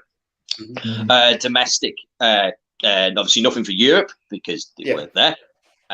Domestic trophies. They got to a semi-final. That's probably as good as it got when they played us in the League Cup. They played the Liverpool, and they played the weakest Liverpool team with no Mane and no Keita and no Salah. Oh, this was that COVID situation, isn't it? Yeah. They had all the excuses. We were ducking them, blah, blah, blah. There was no. They were the team who had the most games called off because of COVID. One game Liverpool this season had to have called off because of COVID. That was the best as it got for them. I'll give them a 3.5 based on reaching the semi-final, but I'm not giving anything more than that because a team like Arsenal should be reached. They had the game called off because of one COVID case, isn't it? I remember this. And they'd loaned out numerous players, and players were injured. But the one case of COVID was enough to call off football matches. So they paid their dues. They paid their prices. If they played Tottenham earlier in the season when they weren't using the COVID, they probably would have beat them. Yeah. But they didn't. At that point, and it's cost them. It's genuinely cost them. So, yeah, Thomas Partey, just going back onto Thomas Partey, just the transfer, it's just my point. The guy has got a great name, of course, and that's why I was joking a bit about saying 4 for United, because Sancho is massively underperformed. But so is Partey. You can have a good game here and there. It's like, listen, we know what you're capable of. Let's get on with it. And Partey was, he came back after the African Cup of Nations, went on for about 4 minutes, got 2 yellow cards and got sent off. So, fantastic. He wasn't even ready to play that game, to be honest. Yeah, he did not fancy it at all. He got straight off the flight from Ghana, and there we are. I don't fancy this. Go and sit back on the bench. So yeah, again, 3.5 just for reaching the semi-final for me. That's just because that's where they should be as a top 4 club that they want to be. Going on to manager Arteta, average. He's free. I think he's achieved what he's capable of achieving.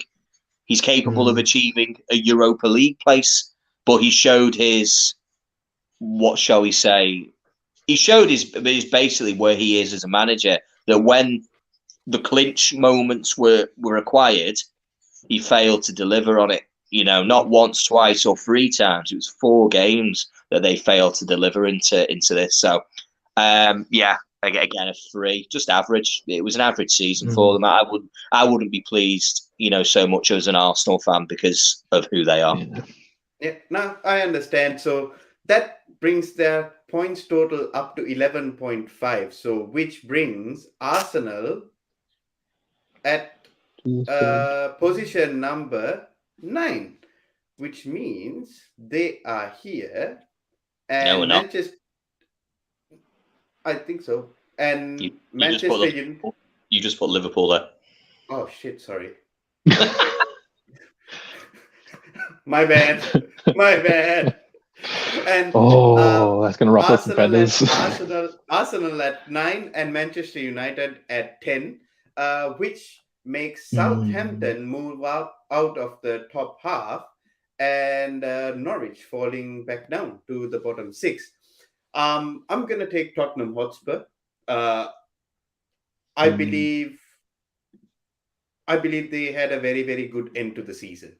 They had a very, very bad start to the season. Kept Harry Kane, who didn't want to be there, made the whole situation toxic.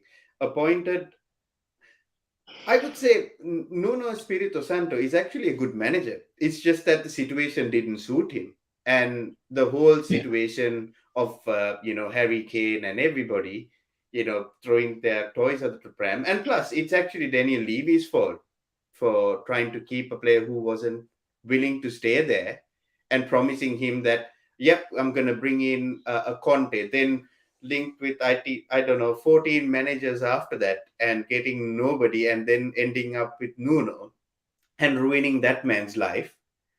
He was doing quite well, at the end of the day. he was doing quite well at Wolves, and Yeah. Nuno comes in, and I don't know how they still end up beating Manchester City for God knows how. But at at the end of the day, Nuno had to be sacked, and Conte comes in, a proven league manager who is actually very, very, very, very good. Got his act together. He was sort of throwing his toys out of the pram at the start because he wasn't happy at the way things were going. And at the end of the day, Harry Kane and Son Heung-min pulled up their socks and went back to work and did their business. And in January, they really did get backed by Daniel Levy, bought in Bentancur and Kulusevski, whereas Arsenal did not. And hence, that was the difference between the two teams at the end of the day. Unfortunately, they had to be knocked out of the Conference League due to unforeseen circumstances, which actually wasn't their fault as well. These COVID cases and so on and so forth. I believe they didn't get knocked out, but they had to leave them out of the competition. Did quite well even in the domestic cup competitions, made it to the semi-final of a Carabao Cup. Only and lost, I believe, in the FA Cup to who did they lose to in the FA Cup? To Middlesbrough, which was a bad thing. I think that was and that was Middlesbrough actually was the giant killers of that competition, beating so many other teams along the way, and they finally got knocked out to Chelsea, and that was a tough game for Chelsea as well. And so I believe it was a pretty good situation for Tottenham at the end of the day. So for me, I will give their season because of recency bias, I would maybe give them like a 3.75, if not a 4, but a 3.75. You know what I mean? Yeah, I'd agree. Yeah, they made it harder on themselves than they needed to. Yeah. And on the Europa thing, I would give them a 2 because they didn't do much out there, but tried to be there. Yeah, they probably should have won it, to be fair. Yeah, if they were there, I probably think they would have made it to the final, but unforeseen circumstances, which wasn't their fault. So I'm not blaming that on them. And on the domestic cup competitions, I would actually give them a 3.5 again because they made it to that semi-final of the Carabao Cup, but did lose to Middlesbrough in that early rounds. The transfer market, I'm actually going to give them a 4 because of Kulusevski and Bentancur. I'm forgetting there is a player called Emerson Royal, but even Emerson Royal did perform better than a Nuno Tavares. Yeah. He did his job at the end of the day. He's not an amazing player. He's not going to light up the world, but he did his best. And, Kulusevski and Bentancur was the difference at the end of the day. And Antonio Conte, I would give Nuno maybe a 0.5, but I would give Antonio Conte maybe a 3.5 because he did take them to that situation, and they can end up with maybe like a 4 because they did recover from a bad, very bad situation and recovered to do well. So that's where my points total comes for them, which makes it 17.25, which takes them to the top of the table, and West Ham United comes down. And so it's Tottenham, West Ham, Brighton, and Wolves that make the top 4. Unfortunately, Crystal Palace moves down. Then it's Aston Villa at number 6. Brentford moves down. Brentford moves down. Then it's Brentford, Newcastle, Leicester, and Arsenal making the top half, which means, unfortunately, Manchester United goes down to the bottom half. They deserve it.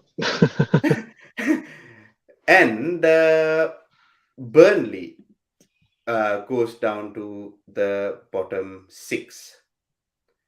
So,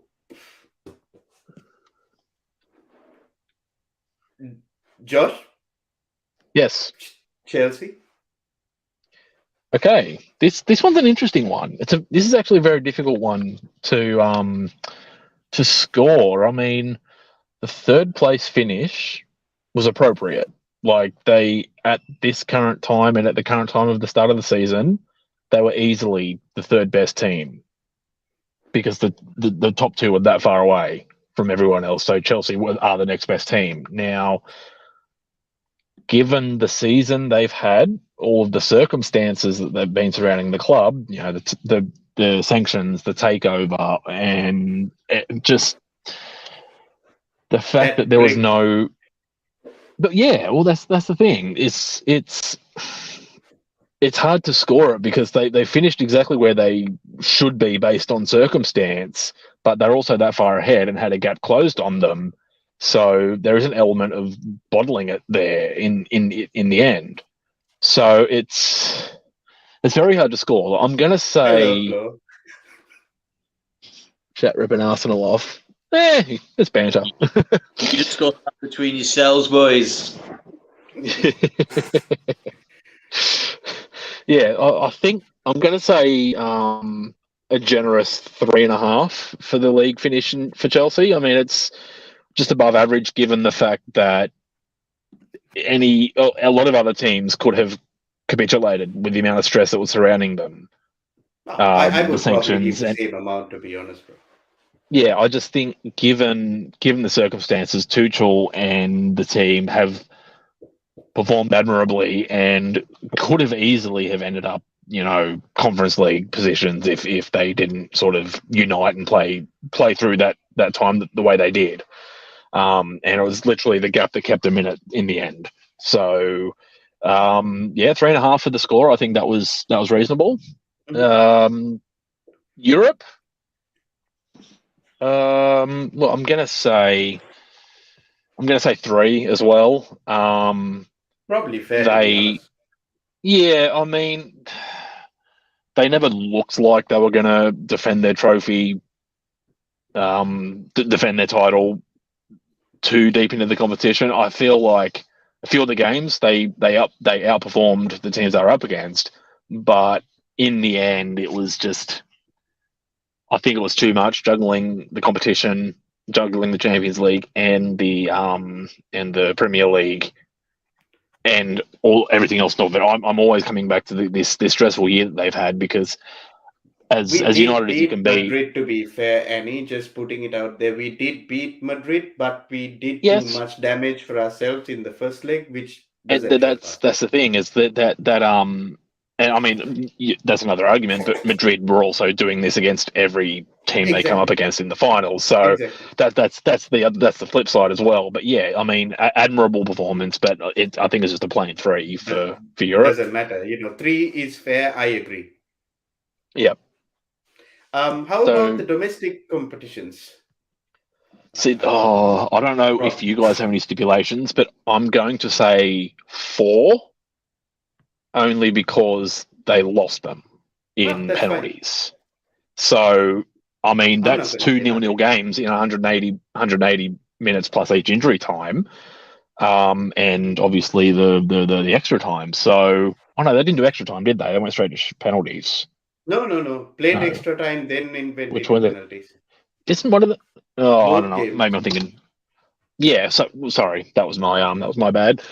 But yeah, just the fact that no team was better than the other one in the open play. It literally just came to a roll of the dice. So I think 4 is a reasonable score. But Liverpool, obviously, I would have given them 5 because they won both. So that's just me. Yeah. So yeah, that's 4. And do they get any points for winning the Club World Cup or the Super Cup as well? Well, see, that's. Are they classed as? Would you class them as actual proper cups, or are we talking those on the same sort of level as the Community Shield? Like, are they They nice to do. have as opposed No, they to? do count. I think they They're count. more like a European sort of kind of point scoring position, aren't they? They're not Yeah, competition yeah, available to everybody. Hmm. yeah. Because you need It's just. to win the They did what European they need competition to do. to play there. Yeah, Yeah, I mean, so yeah, okay. Well, then maybe add a 0.5 because they're not actual tournament cups; they're one-off games. So No. yeah, The Club World Cup, you actually have to take part in a tournament, play the well, yeah, yeah, semi-final, but and then play the final. so okay, I'll still add the 0.5. The fact that they won it, and but scale of opposition as well might take a bit of a Villarreal, account on that that. that was tough. Villarreal was tough, but no. Yeah. I mean, I So agree. I'm not saying nothing. All yeah, good. we'll add a 0.5 to the Europe then, or we'll Ah, yeah. I yeah. mean, you can't really count the Club World Cup in Europe, so I guess, but that's still what it's still a trophy haul anyway, regardless. So Still two okay, trophies. yeah, is it time for and City, Chelsea, and Real Madrid to call Madrid Daddy? I've been calling them Daddy anyway, so it doesn't matter. You win the UCL to get to it. You're right, Annie and yeah, Flo. For me, Chelsea squad is almost as good as Man City and better squad than Liverpool. I do not agree with this, but no, no, that's very, your very opinion, bro. yeah, We, fair we enough, we fair enough. respect your opinion, but as a Chelsea fan, do not think so. So now I it's probably the think Tuchel no. score. No, I probably think that I know what you're gonna score for this transfer window. Probably a zero. So I'm just gonna No, anything above a zero. I like. I mean well, anything above a zero. I I'll take it. I'm not I'm not going to be that harsh. I'm going to say 0.1. At least they signed someone Wow. in at least they signed someone in the position they needed, but they paid too much money for a fridge and Yes. trampoline toes. 0.1. Jesus Christ. Sorry, but at least it's a participation point. Okay, so 0.1. I don't know what they were thinking. That's just a By the Roman way, galaxy Romelu brain moment. Lukaku. By the way, Romelu Lukaku actually won Chelsea the Club World Cup. Just letting you know there as well. He scored the decisive goal in the Club World Yeah. Cup semi-final Okay. as well as in the final. All right. What's In the what's he what's he Premier done in the League, Prem? What's in he the done in Premier. the knockouts No, cup, no. the In the domestic cups? in the What's he in done in the Europe? No. I'm gonna tell you. In the Premier League, Okay. he actually won us 4 or 5 games by himself. That's what he. But against lesser opposition. I'm just letting you know. Like it wasn't much, but he has done something. But I'm not gonna debate because I'm expecting a zero for the transfer market anyway. And Oh, also in the cup competition, he did score a few goals in the beginning of the thing because that's what Romelu Lukaku does. He plays against minnows pretty well. That's what he does. yeah. Flat track bully. He always has been. But yeah, Yeah, no, 0.1. So that's that's just okay. being generous for you. That's all right. I mean, I'm all good. That's. I'm not saying nothing. I expected that Yeah, anyway, and that's okay. And la caca. What about Thomas Tuchel? Uh, That hurt me, two even though I two was expecting it. finals, comfortable third place finish. Not so comfortable in the end, but It I'm going to was say three and a comfortable in. half. It was comfortable Well, in the end. Only just. yeah, I was going to say it Uh, came down to the wire there. It was looking pretty stressful. So credit he pulled it out of the bag in the end. But I'm going to say three and a half. I mean, I'd elevate it to 4, but yeah, actually no, screw it. I'm going to say 4 because he actually kept that team going through those adverse times. So I'll Yeah. say 4. That's yeah, fair enough. yeah. Yep. Excellent. Where does that put them on the ladder? Chelsea just Actually, yeah. actually below Tottenham. Okay. Where's Maybe I was Spurs? good. Oh, right, they are there. Sorry, the They're, navy they're on blue it. are. Yeah, got me too. I'm like, wait a minute. Yeah, so Spurs have 17.25 and Chelsea got 15.1. And actually, Brighton has 15.5, which means Brighton has done a lot better than our teams. And I'm completely agree, because for me, the Chelsea season has been average. Nothing fantastic, you know what I mean? But yeah, so that means Tottenham still stay up top. West Ham is bloody hell. How the hell does West Ham stay up there still? Where is West Ham? Oh yeah, West Ham has 16 points. So West Ham is in second place. Brighton, then Chelsea is coming into that top 4 spot, which I believe is not going to be there for long. And Wolves drop down to 5th, together with Crystal Palace and Aston Villa dropping down because of that. And afterwards, it's actually Arsenal who drops down from the top half of the Premier League, which also means it's Watford going down to the relegation at first. And so deserved. Yep, and Norwich, Burnley, and then Everton. So we got the last 2 teams. So the good thing right now would have been to give Dan Liverpool, but I'm not. I'm going to give him Manchester City. I think Before that's you a fair start, thing to do. I have to jump, guys. I've got the end of my shift, so I am heading out. But I will touch base with you later on. All right. So I've got to get going. But awesome stream, guys. Thank you very much. Thank you And for joining like, share, us, and Josh. subscribe, everybody. Like, share, and subscribe. Catch us all later. Catch you later, Josh. So yeah, then let's go with Manchester City. Manchester City did what Manchester City do. They're an incredible Premier League team, an incredible team, you know, at the end of the day. So it's a straightforward one for me that they get a 5 for their league. Just because they won it, they came up against a very good Liverpool team this season, and you know, they were good value for where they were. They were brilliant. So they're a 5. No thing about it. Mm-hmm. Europe, for me, I'm going to say a 4. And I'm saying a 4, not just because they got to a semi-final. I'd have given them probably something maybe like a 4.25 or maybe a 4.5. You know, it was the way that they lost. It's the way that it was in their, you know, fingertips. They could touch it. You know, their foot was in the door. 1-0 up with 16 minutes left to play. 2 goals to the good, and you know, concede the way that they did. The team just wasn't there. They went backwards. From last season, you know, they missed a very big opportunity to win the Champions League, and they didn't.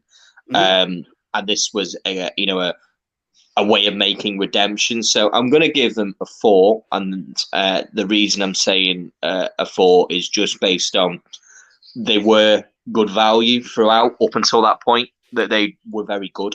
I don't think they played poorly in any way. So. Going on to the domestic cup. Yeah, I mean, for me, this is where they really suffered because they threw all the eggs in the basket for the Champions League. They went out very early in the Carabao Cup, which is their cup. They've won it every year for the last 4 years. And Liverpool, you know, they gave it away basically. So for me, that is not great. The FA Cup.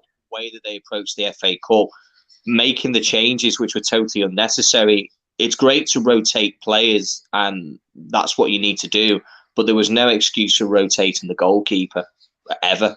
You know, I don't agree with it, and that was on them. So for me, domestically, I'm giving them a 2 because by their standards, by the way that Manchester City are, you would expect them to be, you know, going to finals and, you know, basically, you know, looking to win these trophies. And to their own detriment, they sacrifice these trophies on purpose. They sacrificed them on purpose. I'm not saying that they were rubbish. I know what they were doing. They said, cool, Champions League this season, but they didn't do it. So they're going to suffer for that. So I'm going to give them a a 2 by their standards. I agree with that as well. What about their transfers then? Very poor. Really, really poor. They only brought Jack Grealish in. Jack Grealish, isn't it? That's as far it. as I'm aware. This was a huge waste of money. He scored as many goals as Joel Matip this season, and has been involved. Lukaku scored more than him. Lukaku. So for me, transfers wise, Manchester City can only get a 0.5. You can't spend that much money on a player, and for them to bring so little, it costs them. It absolutely costs them the chance of a Champions League and potentially winning that league probably by a much more comfortable margin, because they brought in a player that they didn't need. There was no need to bring in a player. They're bringing in Haaland this season when, for an extra 25 million, I mean, they probably would have had Kane, and this could be a very different story. So for me, I don't see anything else other than possibly, okay, maybe I'm harsh, a 1. I'll give a 1, but that's on them. Jack Grealish is not the player they needed, and that's their fault. You know, they was not the player that they needed to achieve what they went out to go and achieve. So yeah, a 1. Bloody hell, Lukaku got a 0.1. Jesus Christ. But no, that's me being a bit salty. But at the end of the day, where do you rate Pep? Incredible manager when it comes to the league. Fantastic. You know, the questions are needing to be raised about his European ability. He's only ever won it when he's got, perhaps the best player in world football in Lionel Messi at Barcelona, in possibly one of the greatest teams to have ever existed, at least in modern times. And he's won 2, which is brilliant. It's fantastic. But with this City team, for me, from this season, I would probably give Pep probably a 4. And that's because of his standards that he sets. The man's standards are so incredibly high that when he does drop from those incredible heights, he's going to pay the price when you don't achieve what you set out to achieve, which we all know. Not let anyone ever convince you that they wanted the final. They wanted the Champions League. They'd have happily sacrificed all the other trophies to have big ears, and to come away this season having only won the Premier League, but by City standards, that's not great. To City, you probably you come on down. The guy is brilliant. What Pep Guardiola? No, he is. No. He's saying that what your analogy about Pep was very good. Yeah. No. That's no. He is. He's a brilliant manager, of course, but you have to set out what was your goal this season, and the goal was clearly to go that one step further to win the Champions League, and they didn't buy the right players. That was their fault.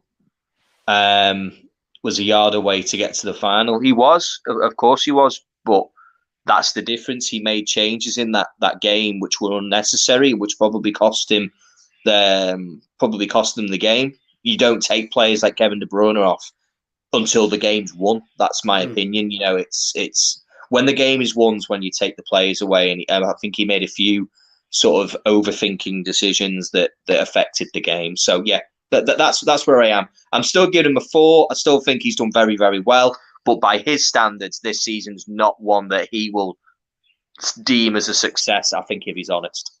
Yeah.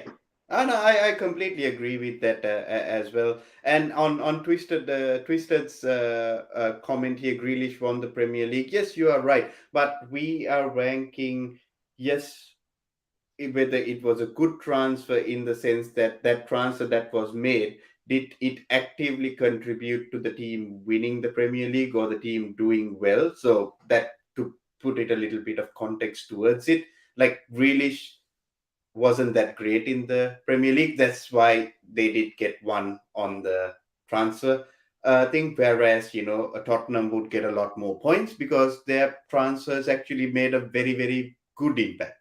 It's not who you sign and what they win. It's what they do. That's what matters.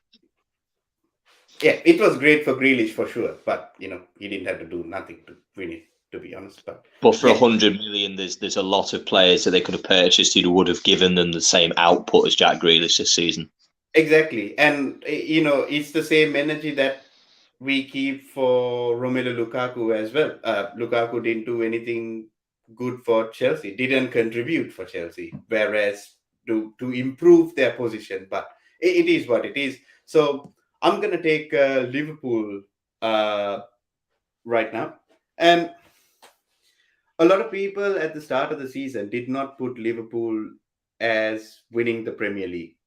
I don't know. A lot of people didn't. Everybody did think it was Chelsea. Even I thought it was. A lot of other people thought it was. Pundits thought it was. It may be because of the Champions League and so on and so forth. But they did not think that Liverpool would do this well.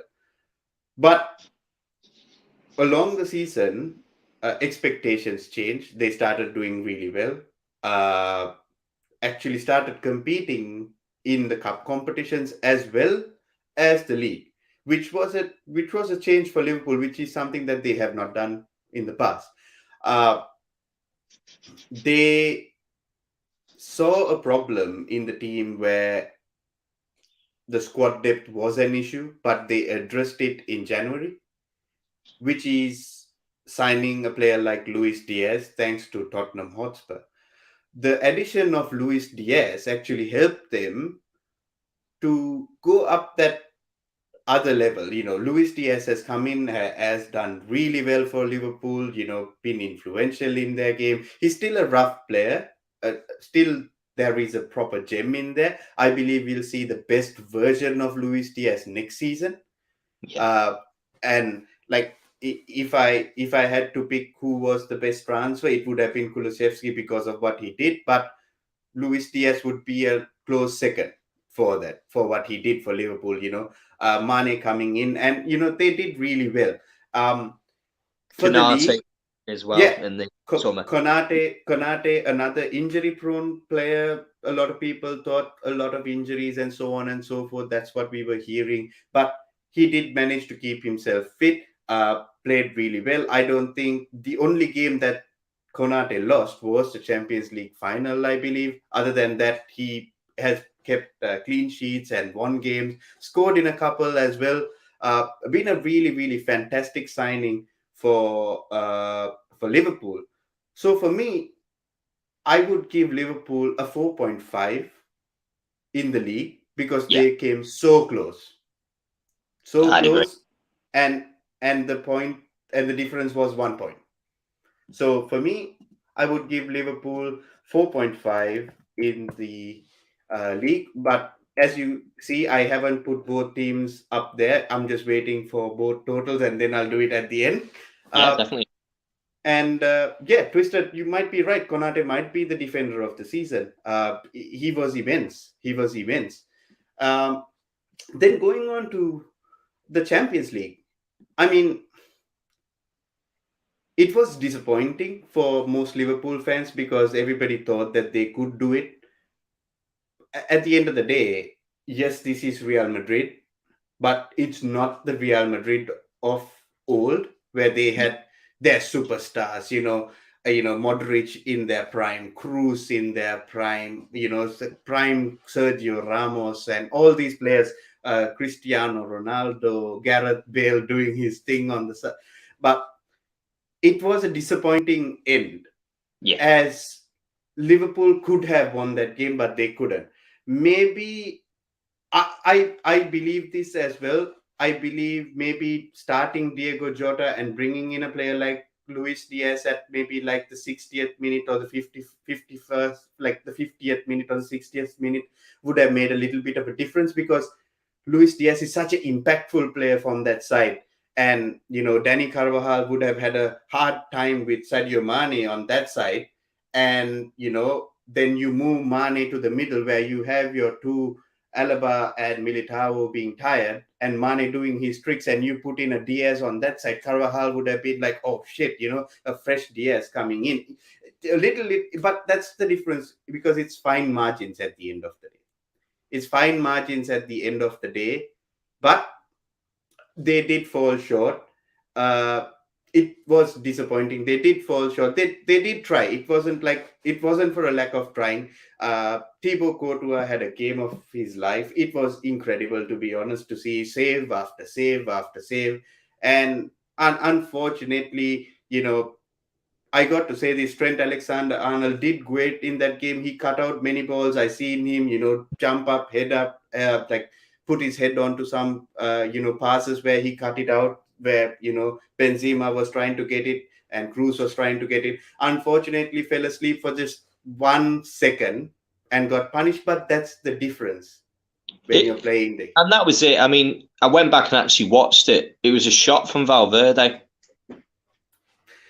It was one of those situations where these things occur and it happens, doesn't it? That's you say. It's 63 matches, and you just think that mental drain. It's going to be there, isn't it? It's acceptable, and I completely agree with you. I don't think Liverpool could have done anything more in that game. No, I don't think so as well. I'll defend that position to the hilt.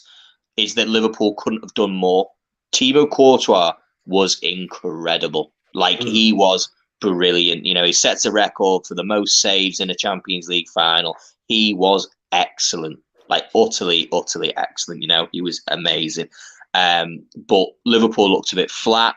I don't know whether it was the game being delayed, whether or not there was a situation going on outside, the ground at the time, whether it was just the fact that it was just a game too far. It was just a match just too far. And, sometimes these things happen. And, yeah, it was disappointing. But,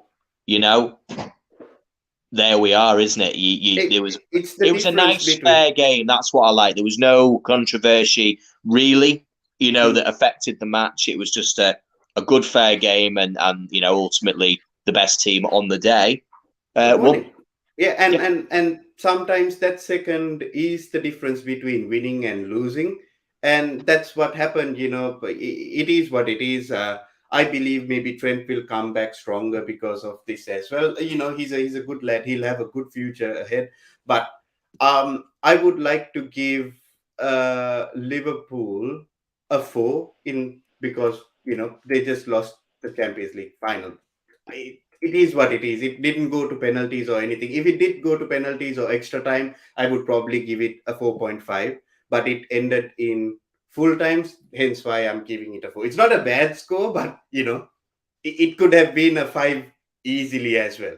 It could have ended Liverpool winning the game within full time as well. Cup competitions, I don't have to say much about it. It is going to be a straight 5-1 both cup competitions. The transfer window, I believe it's another 5 from me because Konate and Luis Diaz are the only two that came in, I believe, isn't it 10? And both of them have performed really well.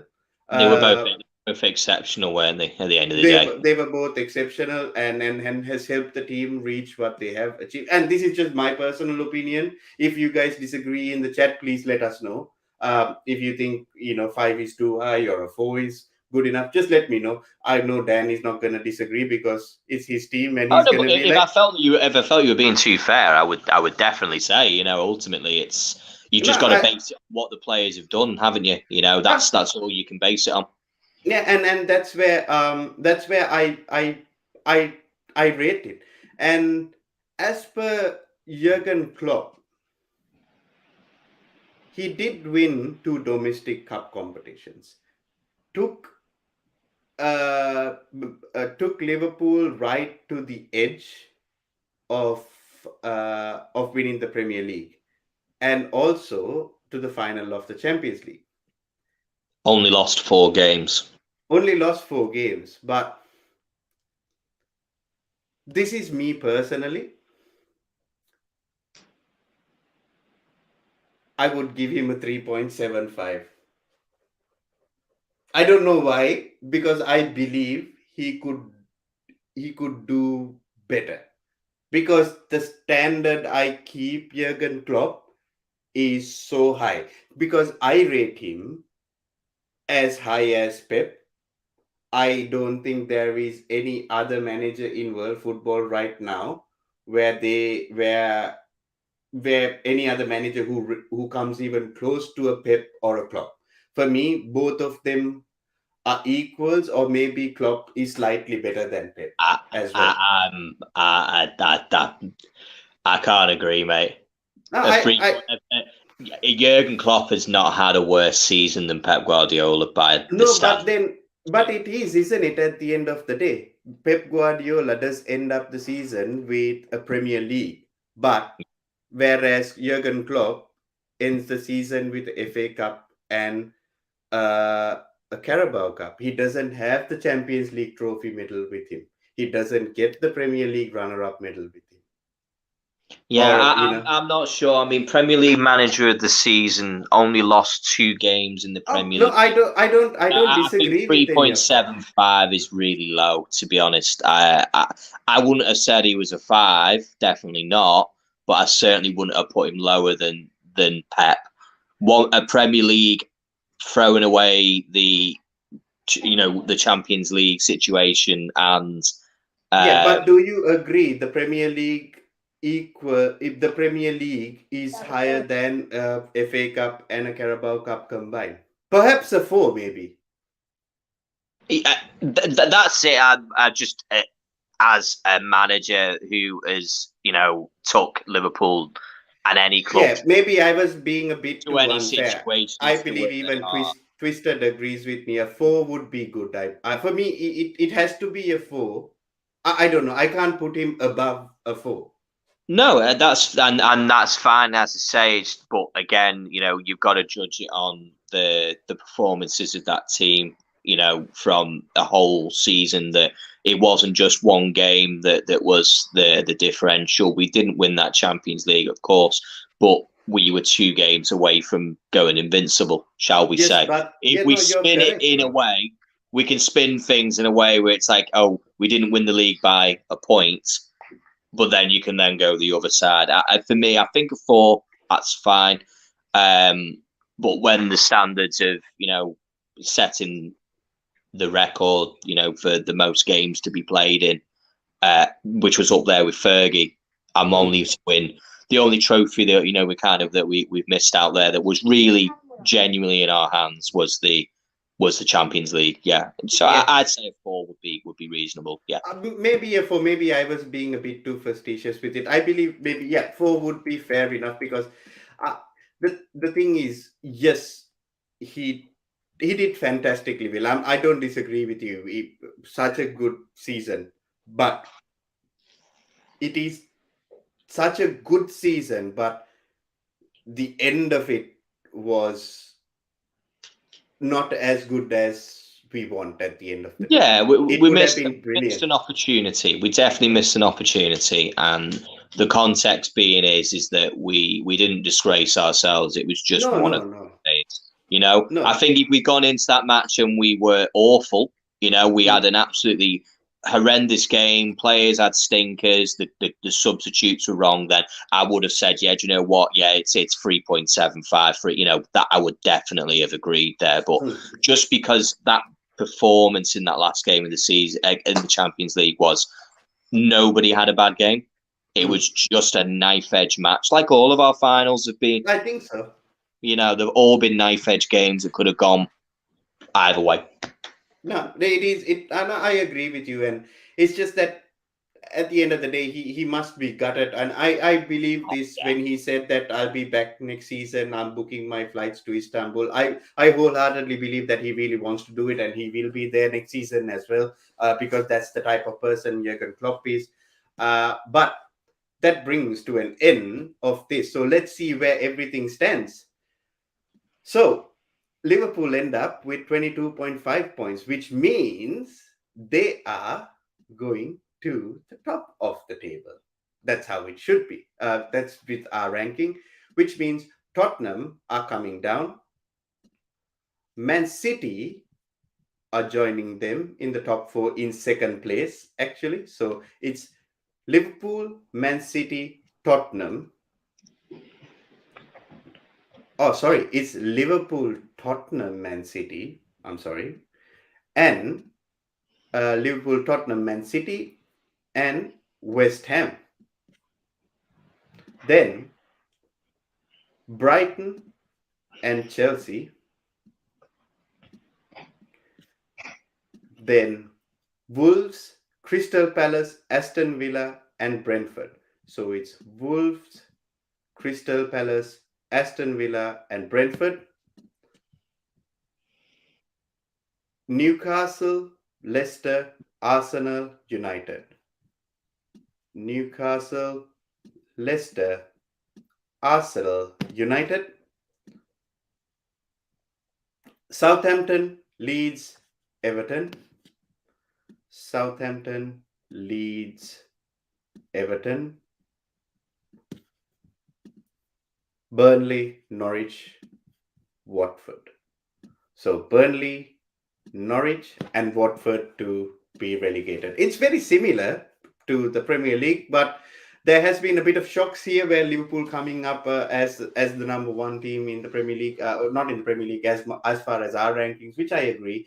Just as Then easy to go, isn't it? That's the thing. It's because it's based on not the Premier League, but based on each club's everything. season. And I don't think there's anything there that can really be kind of argued. We've got Spurs who have overachieved, Yeah. quite some way.